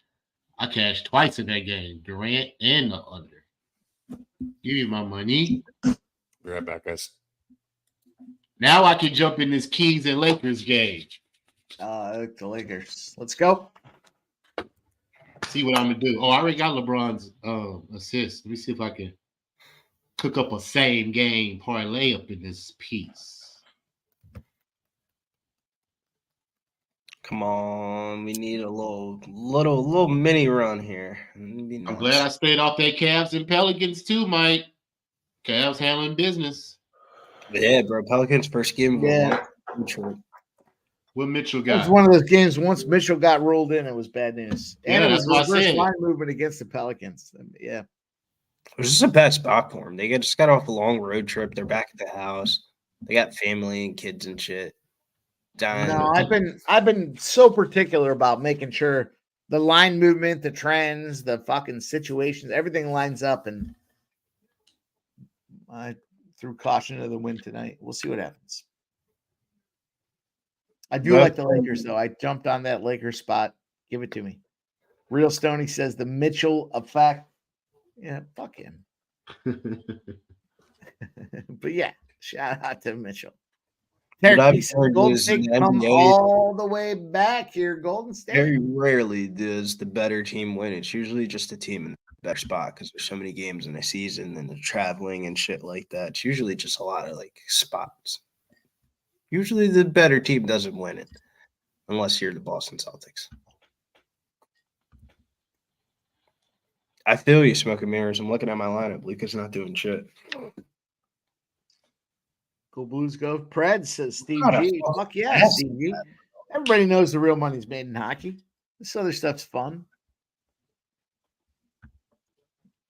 No, sir. You can make money all type of ways. Did Luka stay home tonight? Hey, Smoking Mirrors, it's true, huh? How many points he got?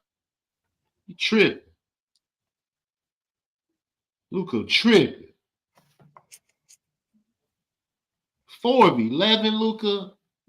4 of 11. Really? He was in That's some what we Chiefs. doing? He was in some Chiefs last night. He's got That's what we doing, bro. You stayed up late with the baby last night or something, bro? God dang. You know, it's about that time of year. You know, she just had the kid. She just popped it out. Things back to normal. Man, stop it, Luka. You're not going to do this to us tonight, are you? It's a He fuck got it. 10. He can have 20 in the second half, though. He can have like 25 in the second half. It's probably one of those games where he just starts passing. You know, got when 5 he's the Bam having a game over here versus Denver. He likes playing Denver, though. He likes the challenge. Yeah, I like that. Nashville goal, boys. Nashville Predators. What's the score? 3-0. Go get a cocktail. I'll be right back. I've been on their team What a total. goal. What a goal that last goal was. Go watch it on replay.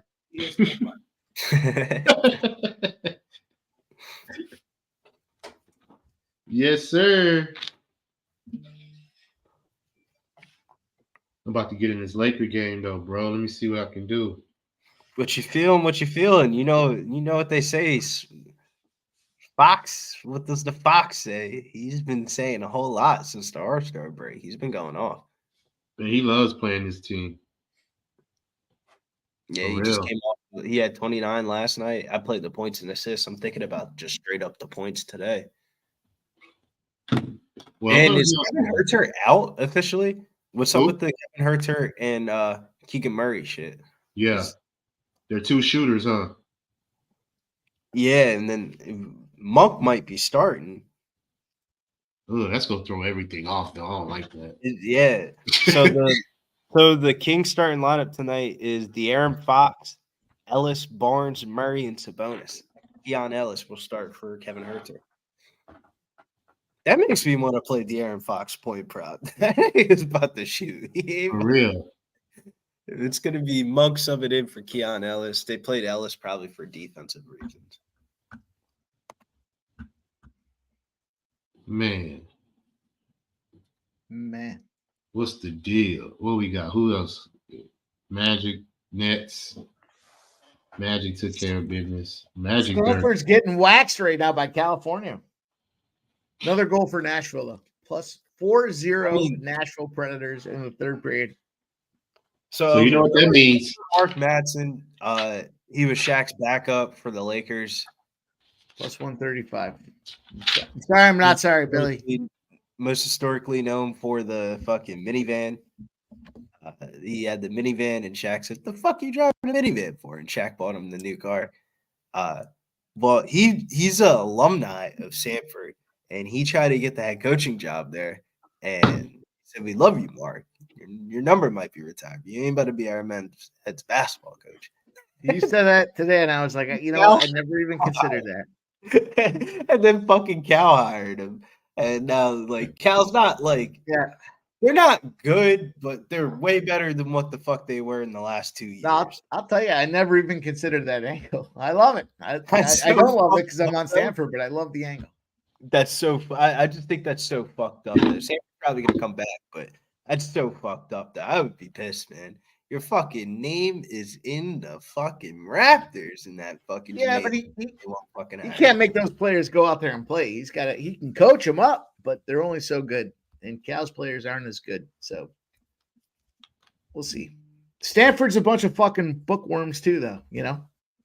Dude, they care about their sporting programs. Those fucking boosters, once they get rich and famous and they got some money to blow, they'll blow it right back to the fucking collegiate teams. I can't believe Kansas State beat Texas, though, bro. That's wild. Kansas State trying to go dancing. They said, "Don't forget about us."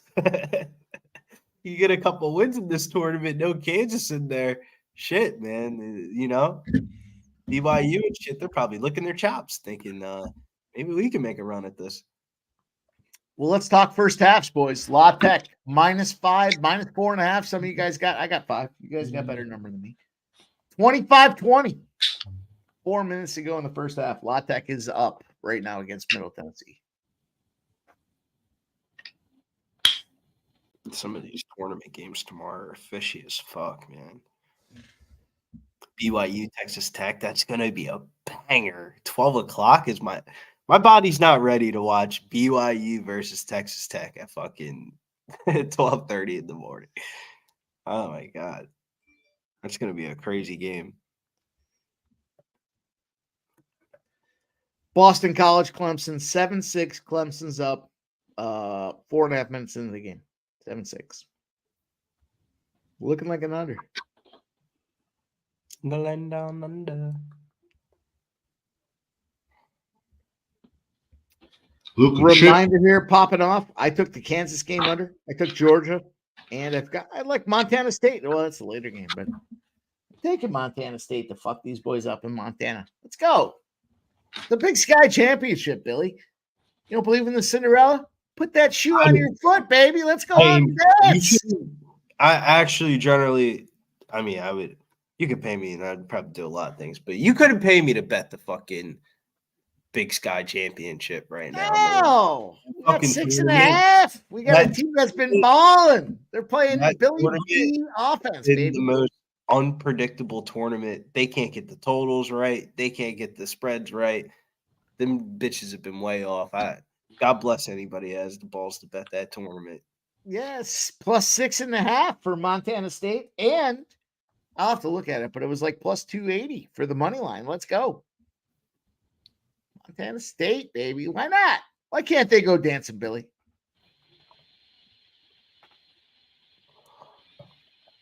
It's that time of year. Fucking it is. Damn, let me do the line. We need a good closeout here. Damn. Mike, hey, y'all, what was the line for the Dallas Warriors game? 7.5. I think it got as high as 8.5. Opened up at 5.5 Mavericks. Like early lines type shit. It closed at 7.5 though? I think it closed at 8.5, right, Mike? Oh, okay. I haven't seen. Let me look real quick. Because I'm looking at a spot. I need a total too. Because I forgot to write it down. That was my fault. Damn. I got you. Give me 2 seconds. All right. Pre-flop, it was at high as 8.5 at FanDuel and BetMGM, and it was as low 1.5 as 6.5 for Dallas on ESPN bet. Okay. And the total in the game was 234.5. Got it. Appreciate it. Mm-hmm. Yeah. Oh, okay. Man. Slipping on that one. Let me make sure I get this Lakers and Kings one. Okay. Swing it. You got to pass that ball, man.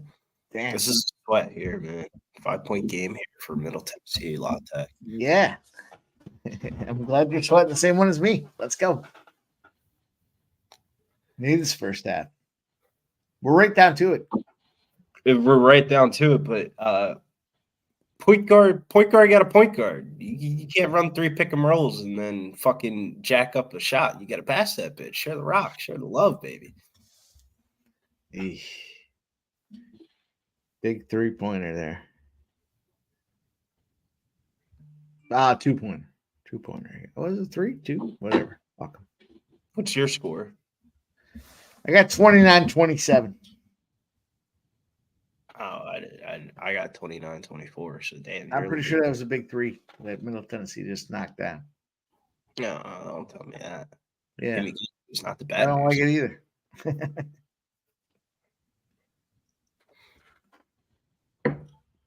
What do you do after they knock down a big 3, Billy? You knocked down a big 3, baby. Let's go. 32-27. Let's get this cash, boys. I'm sweating here. Yeah, 2 of these first half bets going on. Let's go, La Tech, you fuckers. They probably lose this game outright, too. But let's get this first half. Nah, La Tech's pretty good this year. Yeah. Them, Sam Houston, and I forget the other team off the top of my head.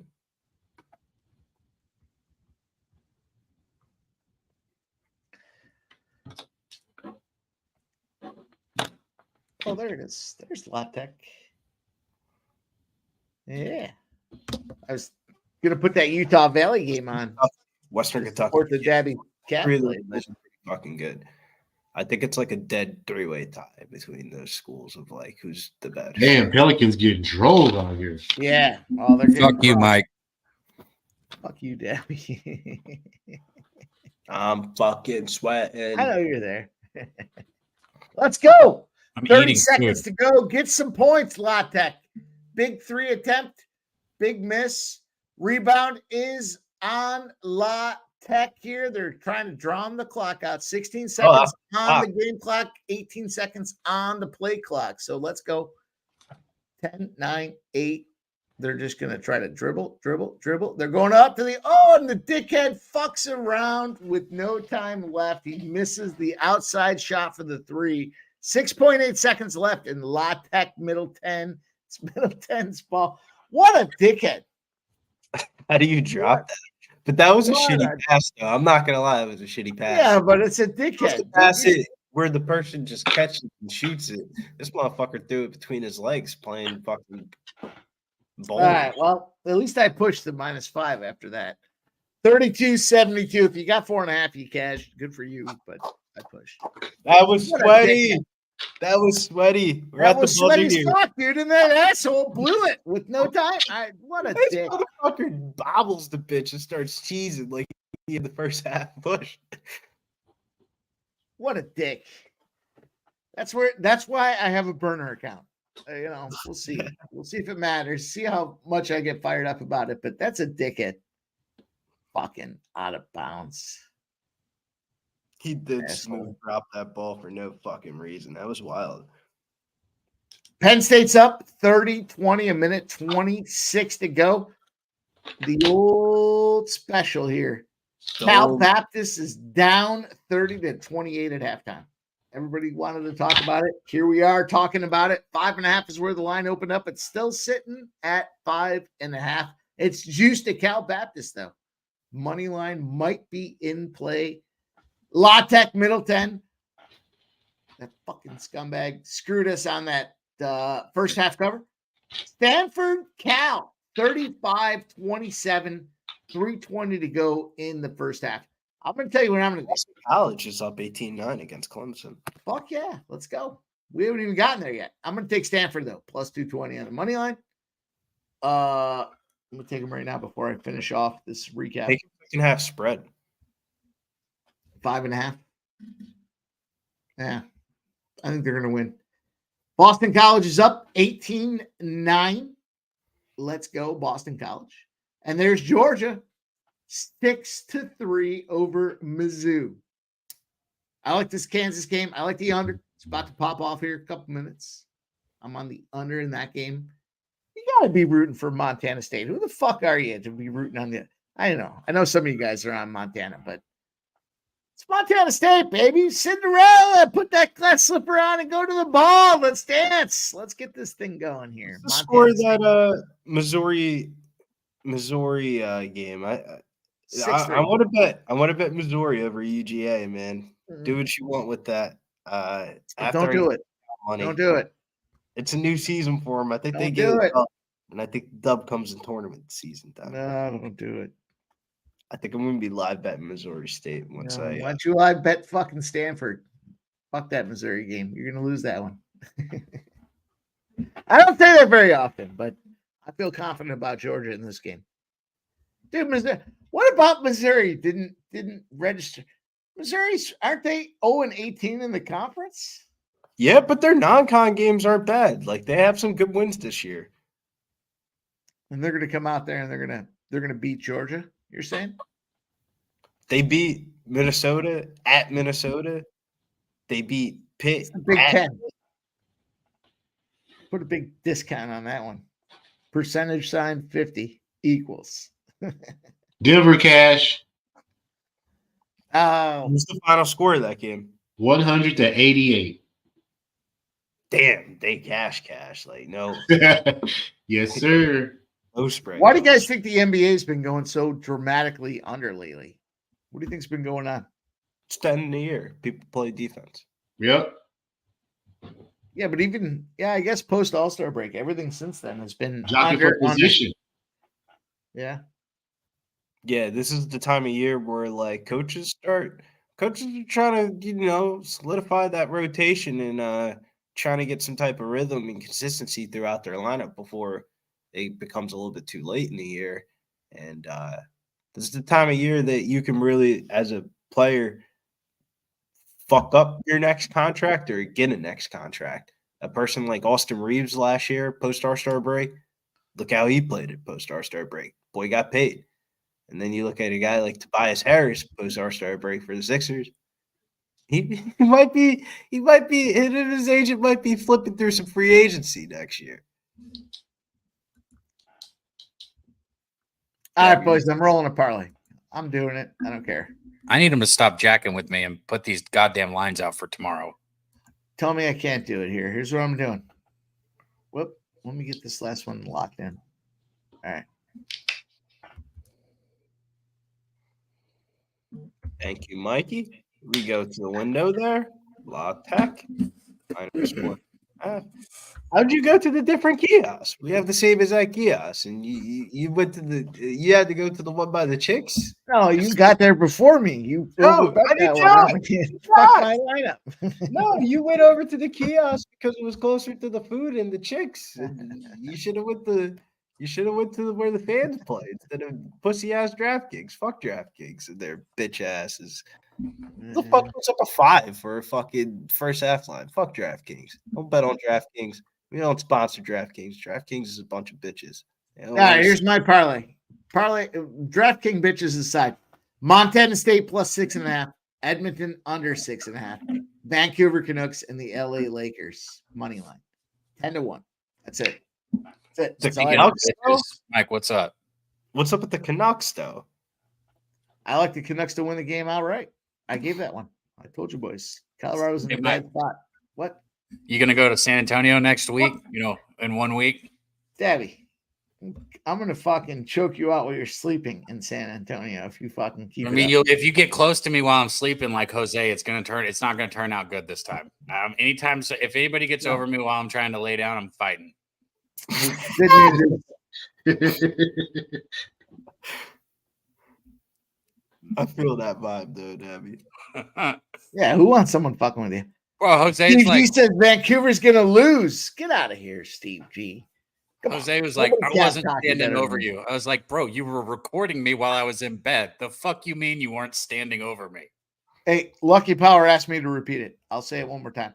Montana State plus 6.5. Edmonton under 6.5. Vancouver Canucks money line and the LA Lakers money line. 4 legs, 10-1. That's DraftKings. Whatever. We'll see what happens. Does anybody have this Utah fucking starting lineup? Why are they not giving me Ben Carlson props? How do I even like NCAA starting lineups? Like RotoWire? Does RotoWire have this shit? Why are they not giving me Ben Carlson props here? That makes me feel like he's just going to go off, right? Like if they don't want to give me the fucking props, I mean, it says game time decision, but undisclosed is a game time decision. They need to get it. I'll tell you right now, Utah doesn't have Ben Carlson. They might get fucking smoked off this basketball court. Be on the lookout for that starting lineup at 11 o'clock. They got 30 minutes to submit it. At least Billy will admit it that he's not coming to see us, LJ. Huh? At least Billy I gotta go to a 100th birthday party. I was saying all year. Can we not? I'm not talking shit. I said at least you'll admit it. I said how many times directly talking shit? I said I had my that joint. I don't do shit on Easter, and I was spend Easter with the homies. And you guys got family shit to do on Easter. I got family shit to do the week before Easter. Nunya, I'm glad you're coming, bro. I didn't know. Fair to say, if we made it to 100, you can get to 101, Billy. I mean, dude, I'm not. I'm not. I don't even. I'm just fucking with you. I get it. I totally. I've missed some big events. Mike, I ever tell you about the Notre Dame story? I don't know. When I went to visit my brother for his graduation when he went to Notre Dame, it was their last week of the year, and save some money. My parents got a hotel, and I stayed with him at his house on campus or off campus. And man, I was so fucked up. I didn't miss the graduation the day of. No showed for the family pictures. My mom was pissed. I can imagine. You're not there.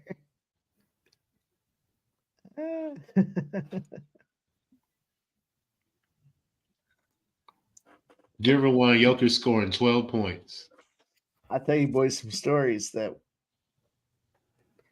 make you go, what the fuck? But we don't want to know about your Bandcamp fucking stories, Mike. No, I'll tell you some Vegas stories. I'll tell you whatever you want to hear about, boys. You want to hear about some Paris stories? You want to hear about some Germany stories? I'll tell you them all. Come on, we got 7 seconds here. We need to go. To the window here. Cal first half, man. They're doing my man Mark Madsen dirty, but I would probably bet Stanford on the live line. No way Cal's just going to blow out Stanford. This game's going to get close. Stanford's 0 for 9 from the 3-point line. I don't think that happens in the second. I'll tell you, I bet Stanford, but just to be unbiased, that fucking line was sitting at minus 125 on the money line all day long. It did not move until about 30 minutes before tip-off. So that's a big red flag there. Stanford, Cal, I knew a lot of guys that said Cal +2. I didn't take it. I said, fuck you. All that being said, I think I'm going to take Stanford. In fact, now that I think, taking Stanford plus 340. Just $100. Excuse you, Mike. High school wrestling. I can never. You're telling me I'm starving myself and I'm in high school? What the fuck, guys? We already cashed our Arkansas plus 170. Let's go. Let's take this one, boys. Yeah, shouts to Mikey for the Arkansas cash. Hopefully we can walk in here. 10 o'clock slate's coming up. Hey, did you see the Padres going to get Dylan Cease cap? Padres are going to get – man, fuck the Padres. I had to process that for a That's second. your team. I know. I don't give a shit if Soto's not in the lineup. I'll still take those Padres team totals when they're at 3.5. And them boys can't score no runs, but when I get that 3.5, it's game time, baby. Hey, they solidified Machado to run into one baseball at the right time. I think I'm going to get ready for this 11:30 slate here. We're going to put in a little parlay here to end out the night. Montana State, C-Sun, Abilene Christian. Pop, pop, pop. I'll tell you what. I'm a Stephen F. Austin guy. I won't bet again. I won't bet on my boys, but I'll stay off the game. It's enough. Hey, I'm kind of with DabyCab. That conference is a little bit too random for me to be betting on the conference tournament games. That's plus 3.5 right now. It's also juiced, by the way, the Abilene Christian minus 112 right now. LJ, I know something I am going to bet day one. What? Seager over 1.5 bases. You gonna stay on it? Oh yeah, for the first game, yes. Yeah, and just as a baseball thing, like let me tell you, I know that he might not start off the season as hot as he ended it last year, but the first game, yeah, for the first game we're hitting it. Okay, yeah, I'm with it. We're hitting it. I'm with it. It's gonna be a player this year that's gonna be on a trend. I'm gonna find because they're different every year. I'll find it. So the Phillies are going to win the whole thing, boys. Go get your future bets. The last game of the season, Phillies. I had a plus 355 parlay. It was what's his face? 4.5 strikeouts. Why did I just blank? Evaldi 4.5 strikeouts. Rangers to win, and then I had to have Seager over 1.5 bases, and he only had one base going into the 9th inning, and he hit a little fucking bullshit ground ball to the third baseman and beat it out, and it was a base hit. So I cashed it on an infield single. 355 on an infield single, and I had like 150 on that one too. So that was a good cash. Oh hell yeah, that's always good, especially when you're sweating and it comes through. Those are the best ones. Yeah, I remember it because I was on the phone with my pops, and he was ahead of me, and I had told him what I needed, and he was laughing and told me what happened, and then I watched it happen. Santa Barbara. Yeah, Seager treated me good last year, man. Because I found that trend early before All-Star break, bro. I was on that. Like right before, it may have been right before All-Star break, like around, when is All-Star break? July? So around late June is probably when I was like, oh shit, Corey Seager gets 2 bases after he has a no-hit game. So I rode that all the way through the World Series. Because they ended up winning the World Series. I wrote it all the way through that. Bro, he balled out. I remember you texting me, Seager. I remember I was texting everybody. I was letting everybody know. Get on this trend. I'm telling you. It's cashing. All right. I forgot about this Lakers game. Let me find a same Utah, game. UC Santa Barbara, 2-leg parlay. Parlay it up. Go yourself some plus monies. The Utes are on fire. They're gonna punch this fucking ticket, man. Mark my words, they're gonna punch this Pac-12 ticket. I forgot. They're going dancing. I mean, it's a little ridiculous if the lines aren't up for tomorrow yet. I mean, I've got some. The games aren't even over today. No, fuck that. Put the lines up for the ones. If you know who's playing, what game do you know who's playing the game? Put the damn line up. The line for? I want the line for everything, bro. What do you mean? What do I want the line for? Everything. What game? I can go through the games right now for you. I got a couple books. Some of them I do have lines on here now. There. Now some of them updated. BYU Tech -1.5. All that bitch and you said nothing. Well, they just now updated. Literally just now, I'm now getting lines for them. I have lines. Ooh, Wake Forest, Pittsburgh. That'll be fun, bro. I'm tempted to get involved with Wake Forest there. Oh, I don't know, man. The Wake is pussies, man. Mm-hmm. Pussies have made me some money this year. What's the spread on that one? 1.5. To Wake Forest. Mm-hmm. I mean, the money line's. Doesn't that seem suspect? Why would that seem suspect, bro? Pitt's got 21 wins this season. Wake Forest has 19. Seems suspect to me. What the fuck you mean it seems suspect? What would you put the line at?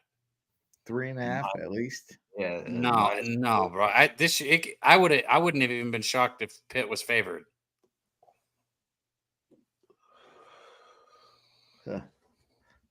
You like Wake Forest? Yeah. And over. It's 145.5, and I like the over. Neither. I'll tell you the one angle I had for Pittsburgh all year was what they did to draft up their defense in the offseason and NAL transfer portal. And they fucked me so many times throughout the regular season. But now is when it counts the most. And that was my pre-conference call. I like what they did. It's hard for me to go against them here. Does Arizona get revenge on USC? Even though I wouldn't call it revenge because I don't think Arizona gave a shit that last game they played against USC. What's that spread? That's got to be. He definitely carried. LeBron's sitting courtside. Any kid wants to fucking show out in front of King James. So Arizona. What's that spread? 8.5. Jeez. Woohoo! That's what I'm saying, bro. These spreads are dog tough, bro. Houston's 8.5 against TCU. Want nothing to do with that either way. I'll tell you what. I like Houston to take care of TCU. 8.5 is fine. Houston's that good. Maybe not first half. Houston's going to the Final Four. I don't know what it's breaking news or anything. This is a speed bump in their way right now with TCU, in my opinion. We'll see what happens, but that doesn't. That line should be 16.5, and I'd still take them fucking Houston. They'd be locking the fuck up all day. Damn, these lines are tight tomorrow. Yeah, you take Houston. I think A&M fucking covers and beats Ole Miss. I'm telling you, even though that's 4.5 is kind of big, I think Ole Miss off that bad loss to A&M. To A&M, that's suspect all season. Ole Miss has lost 4 of their last 5 games. Yeah. What's Texas A&M done? They won their last 3. They're only 3-2 of their last 5, but they won their last 3. Their last loss was South Carolina 68-70, 2-point loss. They turned around, beat Georgia on the road 70-56. Then they beat Mississippi State 75-69 at home, and then went back on the road to take out Ole Miss 86-60.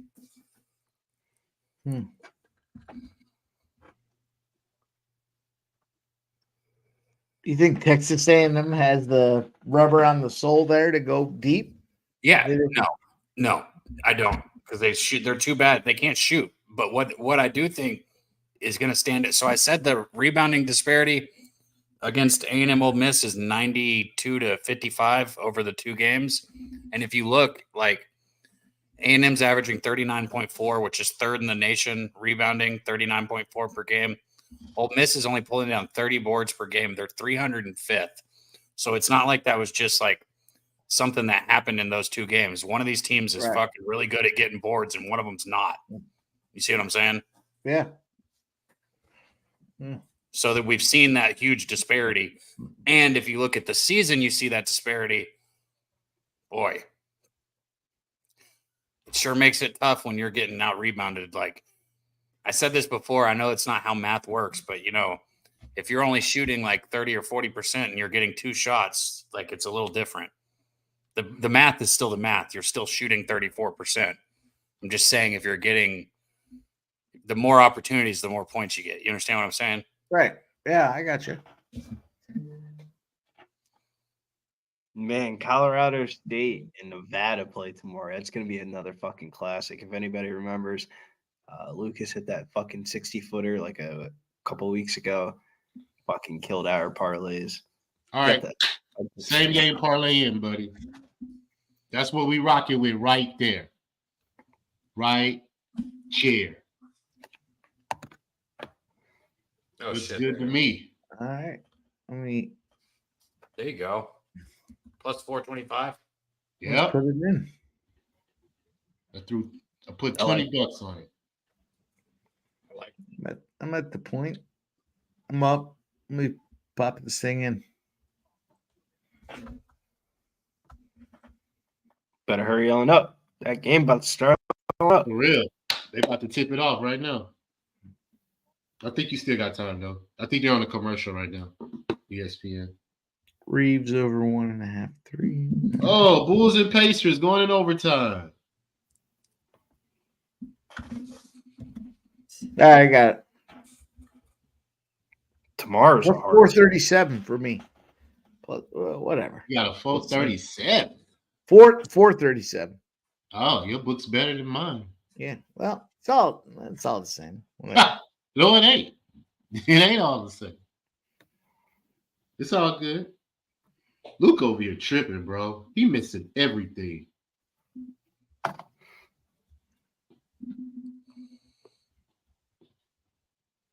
Five of 16. 0 for 5 from 3. 0 for 5 from 3. Really? Damn. That's what we doing.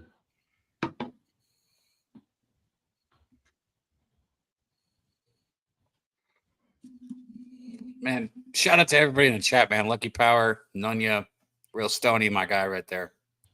Everybody out in the chat, man. Loved rocking with you guys, hang out with you guys. I know it sucks that fucking Texas lost and I'm in a shitty mood because of it, but we still got some money live betting tonight. Shout out again for that Arkansas. Wait a minute. You handled business earlier. I think I'm most frustrated at myself for not having, you know, it's very rare you'll see me have 2 full game bets and not have at least one first half on one of the 2. And well, which part of the Texas bet lost? Because I don't the full game. And what about the first half? No, they were up by 10 at half. And is there a play that correlates with that? Is it no? No. I should have taken Texas or TCU first half or both of them, but whatever. What did you do in that situation? Did you waffle?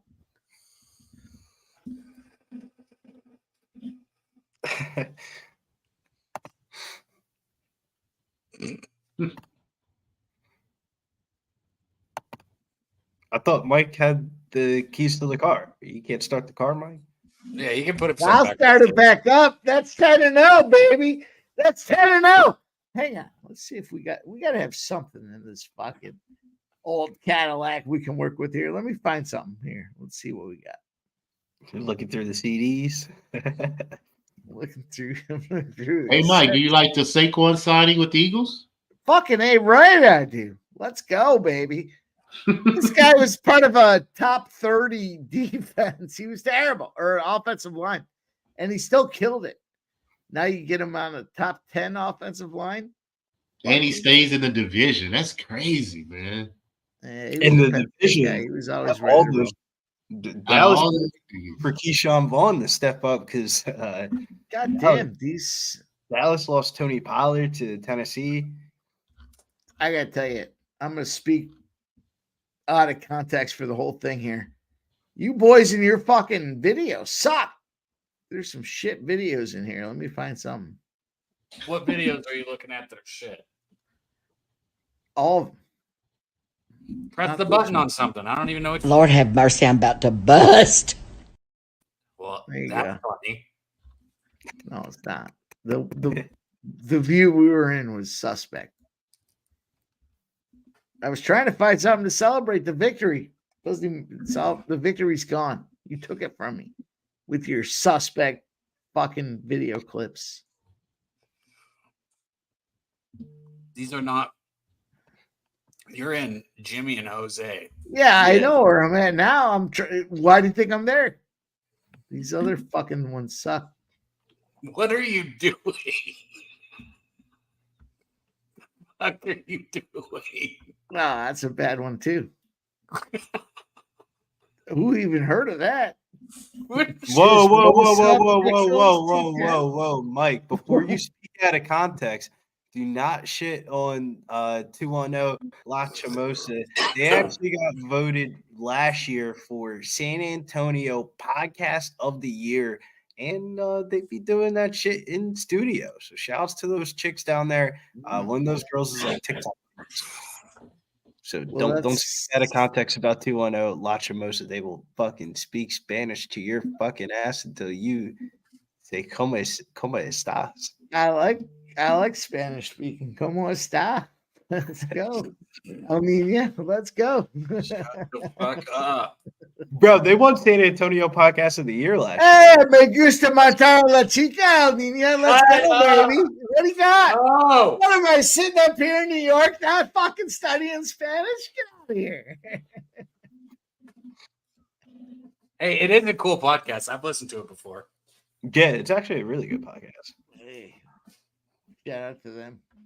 Augusta Montero La Chica. That's impressive, though, bro. Podcast of the Year, though, in San Antonio. I would say we'll make Mike answer for it when he's in San Antonio, but we know how that's going. What, you didn't hear me talk my Spanish? That's all the Spanish I know, and that's all I needed to know. Let's go. You gotta have a couple comeback calls. You never know. Into that Latina, you gotta, ¿Cómo estás? And she's like, that's all you know. Martaro La Chica, El Niña. Let's go. You know what that means, Tabby? Go look it up. No, you didn't say anything. I know exactly what those words mean, and they don't go together. It goes together in the English translation.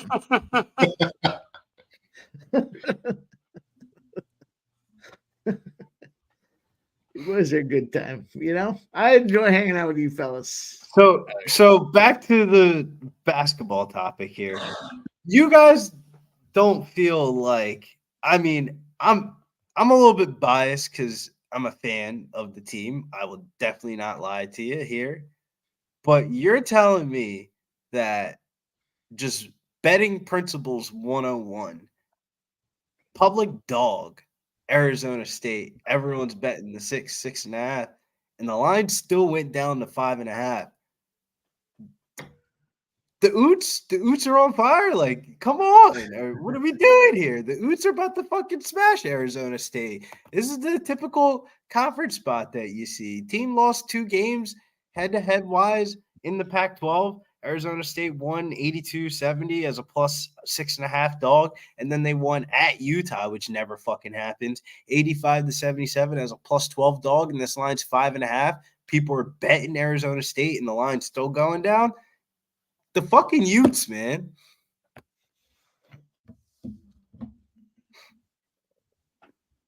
That's how I feel. Utes are about to fucking blow this team out. Double digits.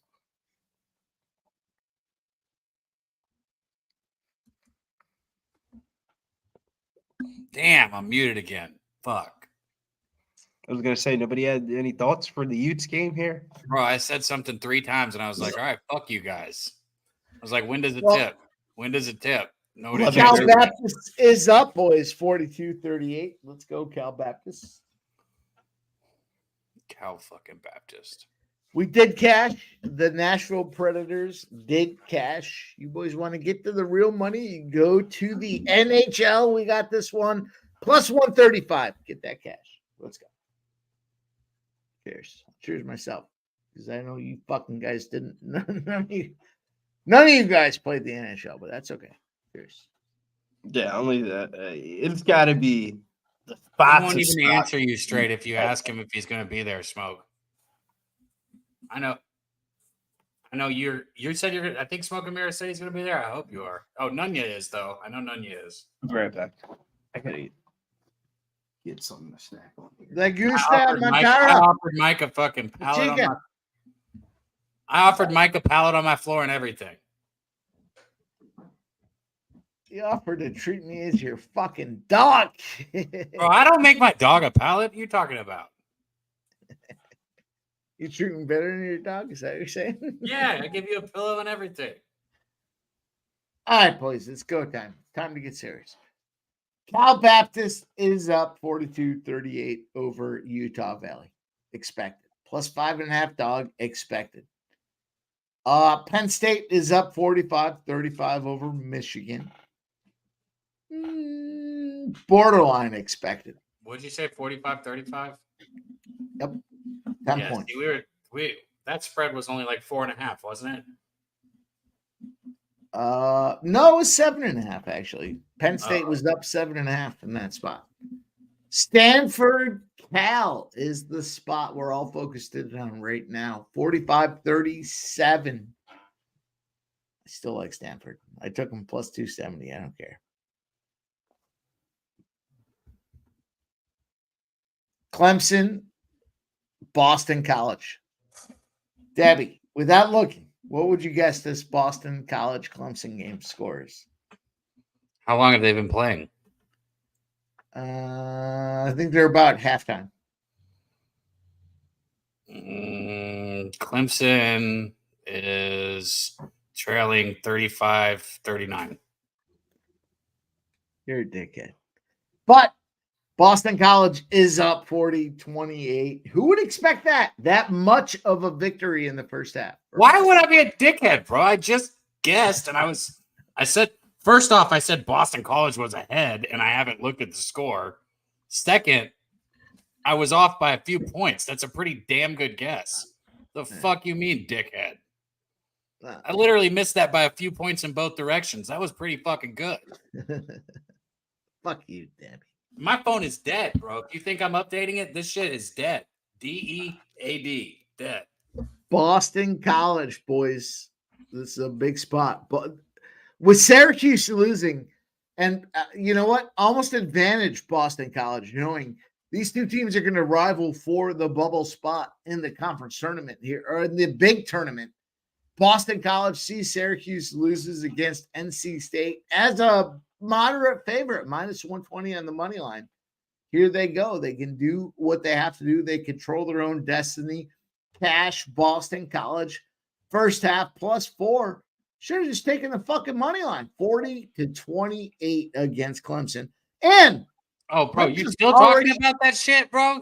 Listen, dickhead. Clemson's already in the tournament. Listen, dickhead. Clemson's already in. Why did it matter? Good look. Didn't matter. You want to talk about Georgia and Missouri? Georgia's up 29-20. Hey, you want to talk about the under in the Cincinnati-Kansas game? I'm going to talk about that one too. Let's go. I'm fucking going to cash a bunch of shit. I'm ready to roll tonight, please. Go fuck yourself. Good. Keep swinging up, bro. I'm proud of you. Swinging up. Swing up right it's here. Not up when you're fucking going down on the guy. Fucking head's pushed against the curb. You're just cracking. Get a fucking plane ticket to San Antonio. How about that? And then maybe I'll stop beating a dead horse like our guy Nunya said.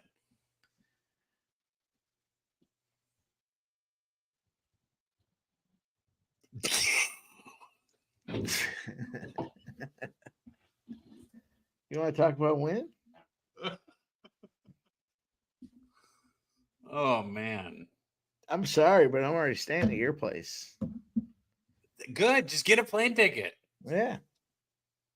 Nunny says, Mike never punched up at a liquor bottle in his life. No fucking way. Punch up at my ass. Tell you what, boys. I'm going to smoke this pipe. I'm looking to cash these bets. We got Georgia. I've rolled it out. I'll tell you what, 10 p.m. is right. Oh, we're already beyond 10 p.m. now. NHL. Here's my place. I'll give them to you again. Hasn't started yet. 10:24, Edmonton, Washington. Listen, there's a bunch of guys you don't want to fuck with when it comes to the NHL. Me? I'm not one of them. I'll share with you my spot. Let's go. Let's get this Edmonton under 6.5 minus 120 spot, Gabby. Fuck you. And I'm jumping in on Vancouver. I got him at minus 115. It's now moved to minus 118. We got 10:24 for this Edmonton Washington game. Under 6.5. It's all about the hoops and some pucks. And now this is the puck time. Washington, Edmonton, under 6.5. Again, I'll say it. And we're looking at Vancouver against Colorado. Dad, you not reaching for your fucking clicker to bet these plays is disrespectful. My fucking phone is dead, bro. I got to get a charger if I'm going to do it. I thought about it. I could pull it up on my computer, but this shit, you said I got like 1 minute to bet it. Well, you got 2 minutes to bet the Edmonton-Washington game. If you don't want to take the under on that, at least take Vancouver. At least take Vancouver. It's all right. Don't take any. You know what? Don't take any of them. Let's go. I think Billy Briss is over there working on his computer right now trying to bet these spots. Let's go.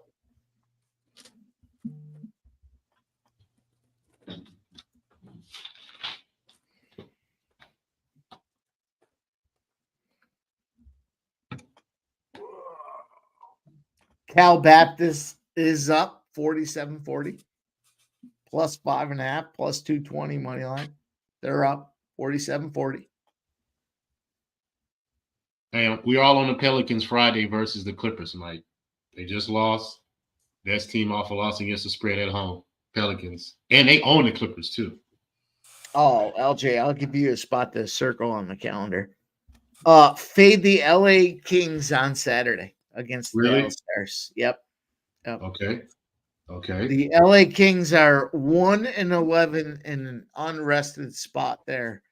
And Dallas coupled up a couple losses. Circle that one.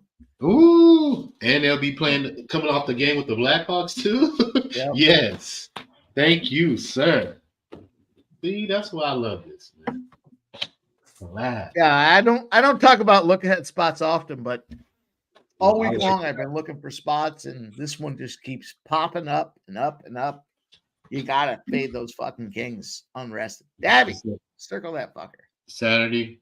Yeah, okay. Kings Saturday versus what was that? Against Dallas. And Dallas is taking a couple of L's. Like all right, Dabby. What? I'm trying to roll. Even though I got it after this joint, after a little bit of it, I got to go help with the little ones, actually. We can call it a night, to be honest, because I'm about to go too a little bit. Up to you guys. I tell you what, though, tonight's been a good time, man. Hanging out with you guys and everybody in this chat's a blast, man. I'm glad we got that live bet. My volume, like I said, I keep it low, but that bet put me positive for the day. So any day you can get out ahead gambling, that's a good day. Yes, sir. I agree.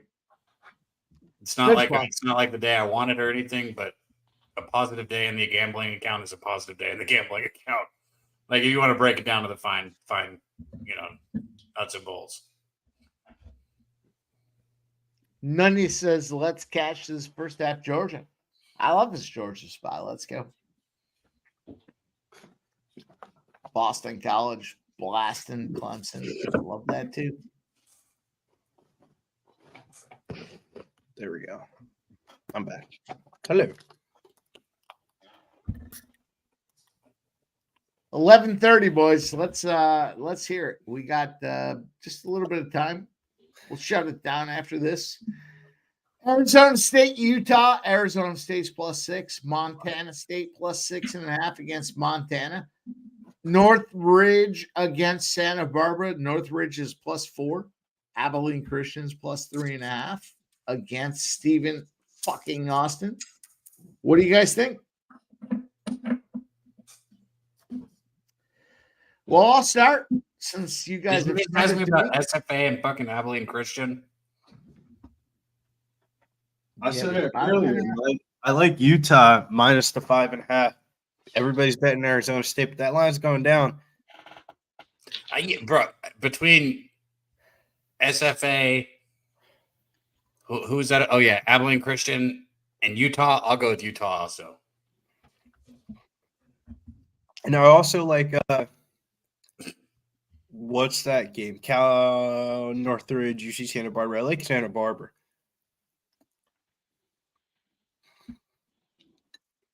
I know where both of the schools you're talking about are, SFA and Abilene Christian, because they're both not far from me.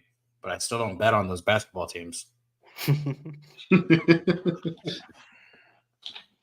Discipline, man. It's about staying disciplined. Bulls won. Shots for lucky.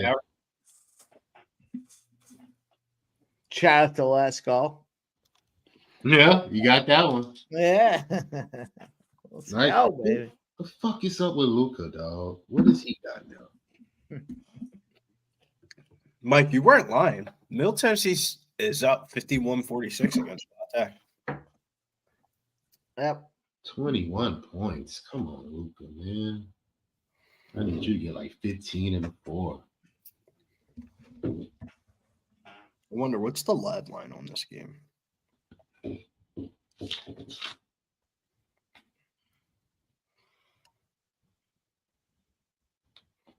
What do you mean short, bro? That line that's what Mike said too. You guys are tripping, bro. The line's dead ass short, bro. What? No, it's not. That game's a pick'em? It's not Wake short. Forest versus Pitt is a pick'em? Wake Forest look like dog shit. I'll tell you what, I like Pitt. No. I'm not done talking. Wake Forest looked like dog shit the last week and a half. Anything more than that would be ridiculous against a 21-win team. I'm taking Pitt in that game. Wake Forest. I'll tell you what. I'm taking Pitt. Wake Forest. I'll tell you, we can go ahead to head, Mike. I tell you what, bro. You know what's funny is I probably wouldn't bet that game, but I do like Wake Forest. So, is that waffles in the other room that I smell? Bro. For one time in my life, I'm going to use that play for what it should be used against, and that's only to fuck you because I'm not betting it.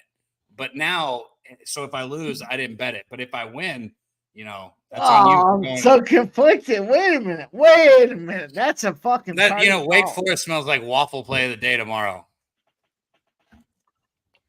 And you're telling me I'm going to be on the other side of the waffle play after you've gone 10-0? The line's so short, bro. You can't do that. Line is so it's short. not accepted. You came up with it, bro. This is it's called fucking karma, bro. No, that's what it is. I can't accept that. That's not it's accepted. called karma. Nope. All right. Yo, Wake won 91-58 in the last game that they played. They're gonna win again, bro. I'm all over Wake tomorrow. And the line's a pick'em? Like they won by 30 plus, and the line's a pick'em? It's a sketchy ass line. Tomorrow, I'm not gonna lie. I can't go head to head with the waffle. I'm not trying to do that. The lines are fucking weird tomorrow. You fucking scumbag. You already know I can't do that, dickhead. That's called karma, bro. Because I was sitting here It's thinking, not karma. I just can't do it. When was that game played, Billy? How long ago was that game? February the 20th. Okay, so it was a while ago. Maybe my waffle play of the day is going to be against your fucking 2 weeks Waffle ago. player.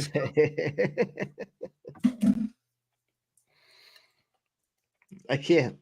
I'm not gonna go against. I don't want to go against it. 10-0. Line up the fumbles I'm meet just tomorrow. gonna wait tomorrow for something that you're on that I kind of lean the other way, and I'm just gonna go ahead and make that an official waffle.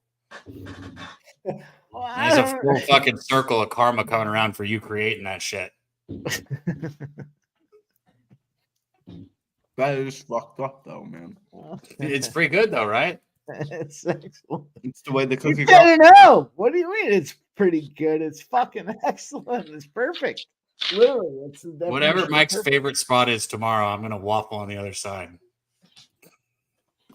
Well, Now waffle Mike's in gonna the give you NHL the with me.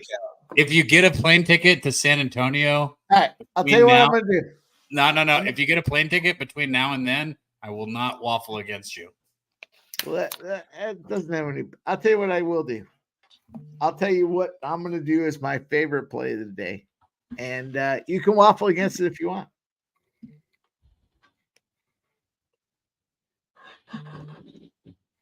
I don't hear you. You're muted. You're Are you muted. gonna tell us what the fucking play is? No, I'm not trying to fucking pick it right now. I'm going to wait. I'm going to wait. Oh, what the fuck? No, boo. You're building the suspense for nothing. No, I'm not going to listen.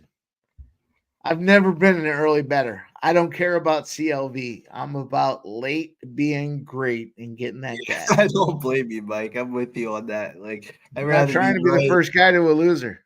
That's it. Billy. You know what I mean? I know exactly what you mean. That's why I don't like the MMA community. MMA community is all about closing line value. You know what? Boo. This man, boo. My bank account doesn't have a balance for CLV. It's only checking or saving. Well, how about this? I have good CLV this year in college basketball, and I have a good bank account in college basketball. So what now? Well, fuck you, Debbie. You're an anomaly.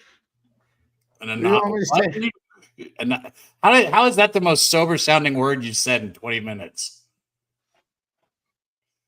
Stumbling and then you get anomaly out perfectly. We only say, Debbie, go fuck yourself. How about You're that? a fucking anomaly. Go fuck your You're a fucking anomaly. anomaly. He's an anomaly.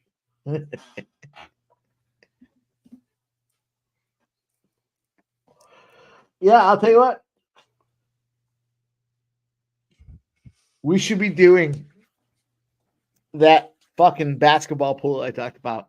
We got enough of us. I'm gonna have to look into it. It's gonna be That'll be a on the Pub fly. Radio one, I'm sure. That one against the spreads, where you get the spreads, and if you win, you take the team. That seems Jimmy like a explained great it time. one day. I heard it. I don't remember exactly what it was. Oh, It's he's like- got the confidence one, right? It's like a point system or something like that. I don't know. I've never done it, so but I'll do it obviously.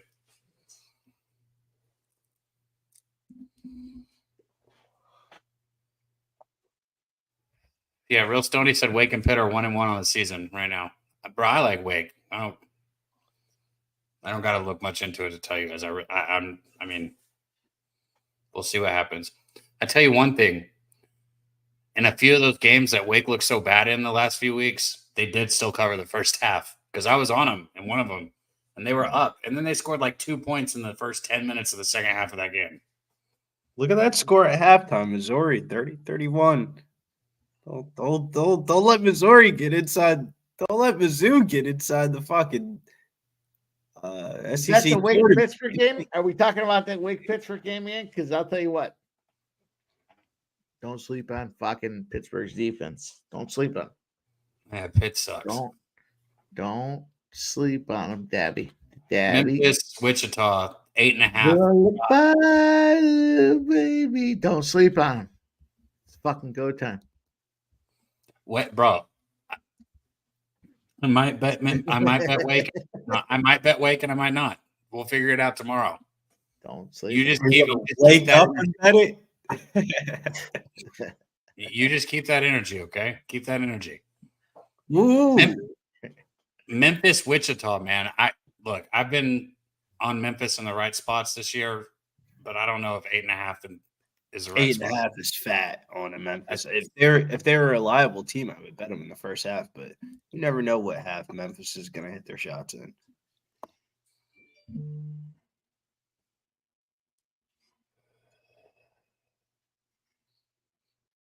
I could probably hit Wake Forest money line in the first half tomorrow. That's the bet, Mike. There, see, you even know it. You heard it, and you're like, "Oh shit, that's a good bet." You see, look at that smile. You fucking know it. Wake Forest first half money line. That's a good fucking bet. Like Pittsburgh's up 16-2, and all of a sudden you're like, all right, I'm gonna take Wake Forest in the first half. Wake Forest first half money line. That's a good bet. You guys remember when you heard it here? 16-2, Pittsburgh's up in the first half. Then we take Wake Forest. We jump in on the first half.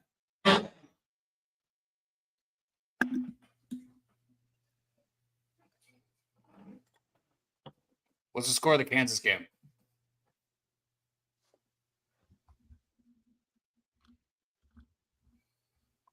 Oh, I had to go deep to find the other one. Do you want to hear the Maryland Eastern Shores NC? No, I want to hear the score of the Kansas Cincinnati game. The fuck? God, I didn't know. 38-25, Cincinnati's up. Yeah, that sounds about right. I mean, look who's just playing out there for you. Yeah, first half maybe with Memphis. I don't know. I'm going to stay away from Memphis. They play one half of basketball really well, and then they play the other one like shit in a lot of games. That's why I said I have no idea which one it is. Sometimes it's the first, sometimes it's the second. Yep. One of those halves are going to look like a cigar. They're going to smoke them. I'm going to guess it's the second half after they're getting beat up in the first half. How about that for Memphis? Fuck you, Memphis. Not their year. CBI. If you guys are still rolling in a second, I'll be back. I got to set this down. Go help with something I just heard. Sort of crashed in the other room. So I got to make sure everybody's okay. I keep on fucking sneezing, man. Well, we do have Cincinnati under 139.5. We're at 137.5 at halftime. We have Georgia -2, -2.5, minus money line. We have Georgia up 31-38 at halftime. We have Boston College. Let's go Boston College +7.5.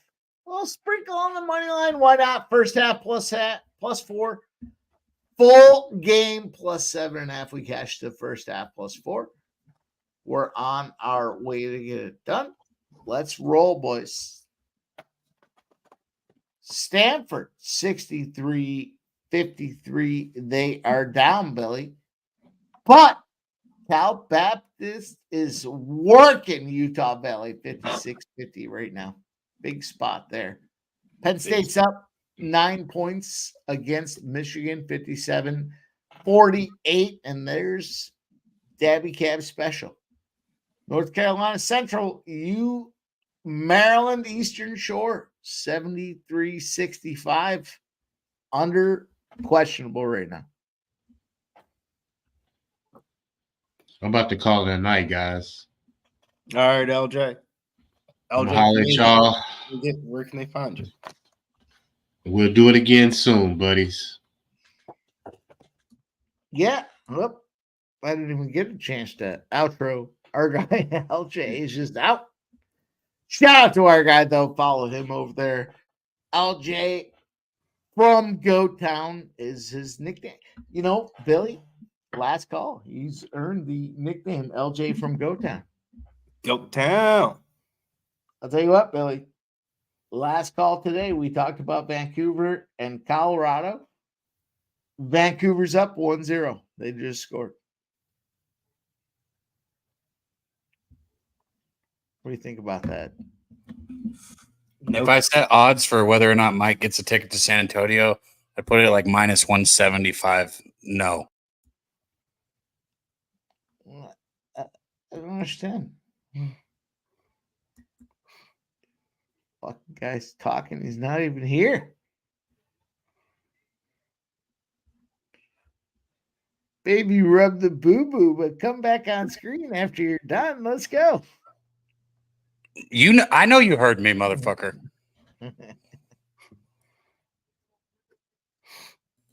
This is what God sounds like. God damn it. Lucky Paris says we need at least one live bet for the last bet here. And my candidacy is going to get shot down, but all jokes aside, bro, I really think Mizzou's about to really win this game against Georgia. Fuck you, Georgia's not losing this game. So, chat, decide which side you're on, because that line's damn near basically pick them. No. Georgia's 0-18 in the conference this year. All of a sudden, were they saving it? They were saving it for this game? No. Sometimes it takes this is a new season. Stop. This is a brand new season. And or they were waiting. What point did they start waiting for the new season? It's a 1-point game. Georgia shot 6 for 16 from the 3-point line, hit 40% of their 3-pointers. Mizzou shot 2 for 13 from the 3-point line, only hit 15% of their 3-pointers, and they're only down by 1 point. Like, I think Mizzou's going to win. One coach is going in the halftime going, come on, boys, we can win this and we can move forward. And the other coach is going and going, you fucking scumbags are fucking dialed up with this team. Go out there and figure it out. I'm going to go with Georgia. Missouri. Stop. 0-18. Stop. I don't blame you. Would I be surprised, though? No. Justin McKelvey knows. I have a firm belief there's not a team worth of shit from Georgia. So it would not surprise me that they don't cover this thing, but they fucking should. This is a gift for them to go out there. And this is what happens. They figure things out. They're trying new offensive strategies and everything else that goes into it. And they're going to fuck around. But they're down 32-31. Bad karma. Anomaly.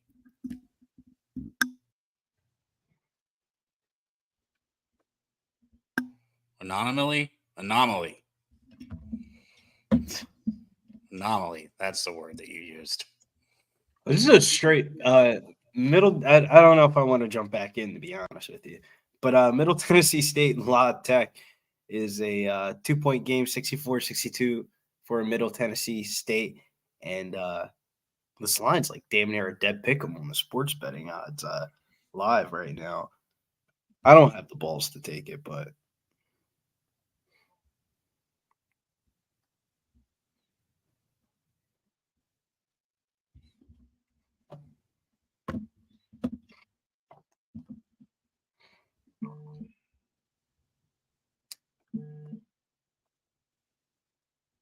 come on. Oh, man. Is it 11:30 yet? Because I want to watch these 11:30 games. 10:43, Billy. 9 o'clock window has been I hate to say it, the 9 o'clock window tonight has been the least interesting games of the slate today. It really has. Back and forth, up and down. I got a push in that window as well. I mean, fuck. I think we can get a live call me crazy, but I think we can get a live bet here on Villanova, DePaul. DePaul's up by 8 points with 12 minutes left in the second half. Do you believe in magic, or do you think Villanova's going to win? There's got to be no way Villanova loses this game. There's no fucking way. You know, that's the thing about a team that shoots the three.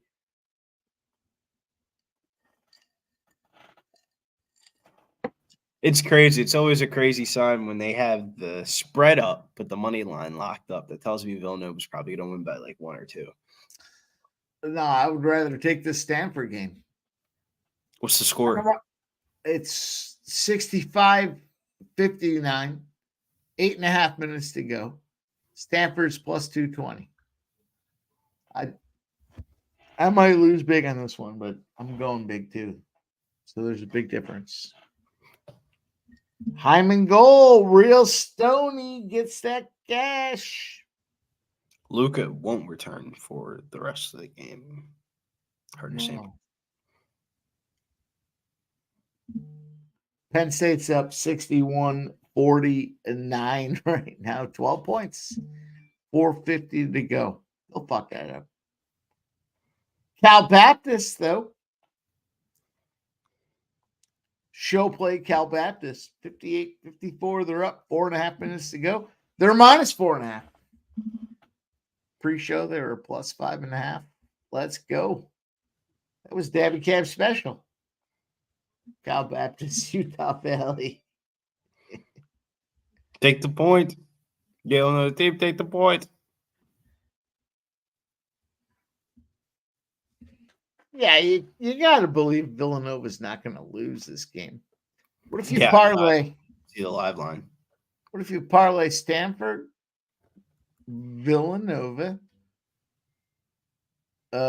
Georgia,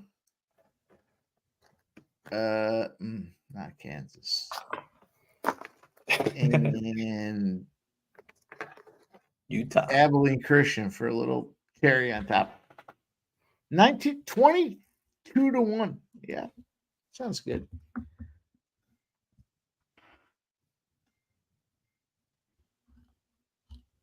Yep. Stanford, Villanova. These are some comeback spots. Georgia, Abilene Christian money line. All these spots roll up to 22-1. Let's go. Dun-dun.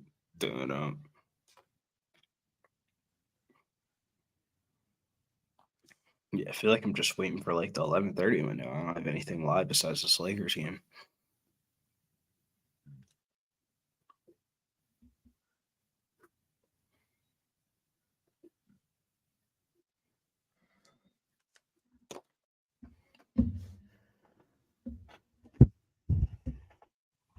Chat, you guys got anything live here? There's anything live that I can put my teeth on here. I might take a little shot. But there's something live that really stands out to me right now. All Stanford plus 220. I just can't go against the storyline. That's fucked up. The dude has the number retired in the fucking Raptors. You're not gonna hire him? Like, it's the biggest, like, I would have stick it to you, fuck you fucking games I've ever seen. It's not like he was like a coach or something like that. It's on a fucking damn near probably one of the best Stanford teams to ever fucking play. And he still How about Georgia? How about Georgia money line? Even money. I'm gonna take that right now. Too public of a spot. I think Mizzou wins that game. Well, fuck you. 0-19 against a conference. I really think Mizzou wins that game. Stop.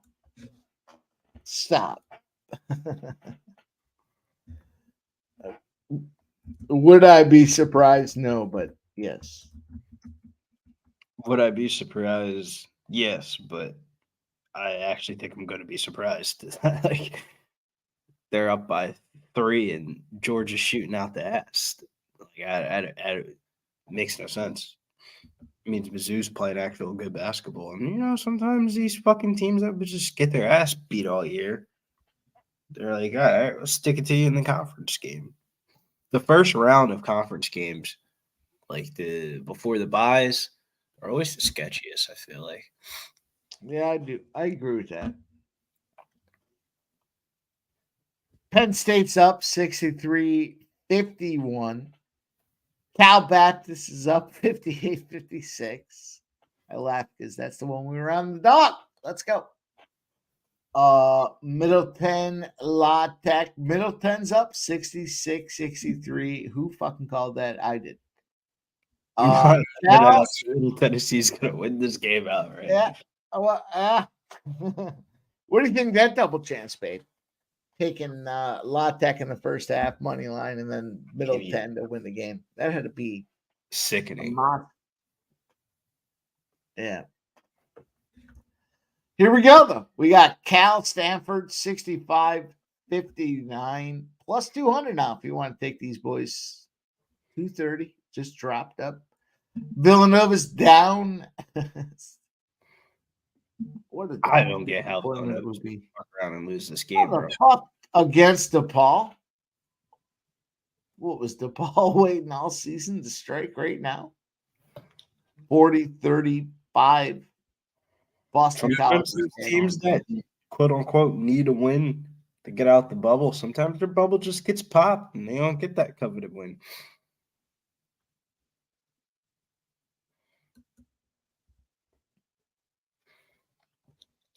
Lucky Power says Lakers it is. Yeah, I like that Lakers. I took a -2.5. Not sure what it is now, but Lakers plus money. Is it plus money? Oh, you got them plus money. No, I'm saying I think that they're at plus money. Really? Jump in again if I had to. Plus 100 to be exact. Yeah, I would jump in again. I think that's Malik Monk. It's hard to really see. I wasn't scratching my eye, but somebody's down on the Kings. Yeah, I believe that's Malik Monk. He just tweaked his neck, I think.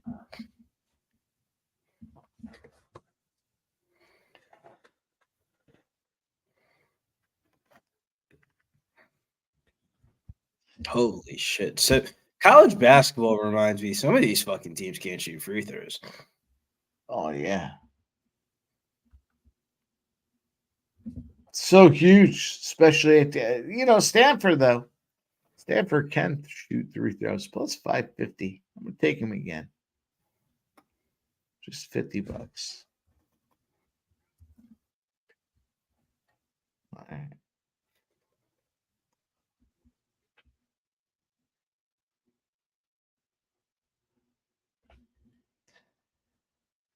All right, Billy. Well, let's put a bow on this thing here. We're rocking deep. We're 3.5 hours into this poppy, but let's go. Mikey, what you got going on for the week? Man, I got last call, 6 p.m., Monday to Friday. We're going to have a lot of fun tomorrow. C-Mac comes into the equation. And here we go. Let's keep stacking this cash with Pub Sports, man. We got day by day. This is the best 3 days, Billy, to get in there and get this cash here. We got conference tournament. Everybody's playing right now in college basketball. If you've been following all year, it's your time to get that cash. Let's go. Billy, I'll see you soon. Yep, I'll see you soon, Mikey. Let's go get some cash. Shouts to everybody in the chat that joined us for this episode. Make sure you guys sign up for the UFC contest, UFC Vegas 88. Taitu Avasa versus Marcin Daibora.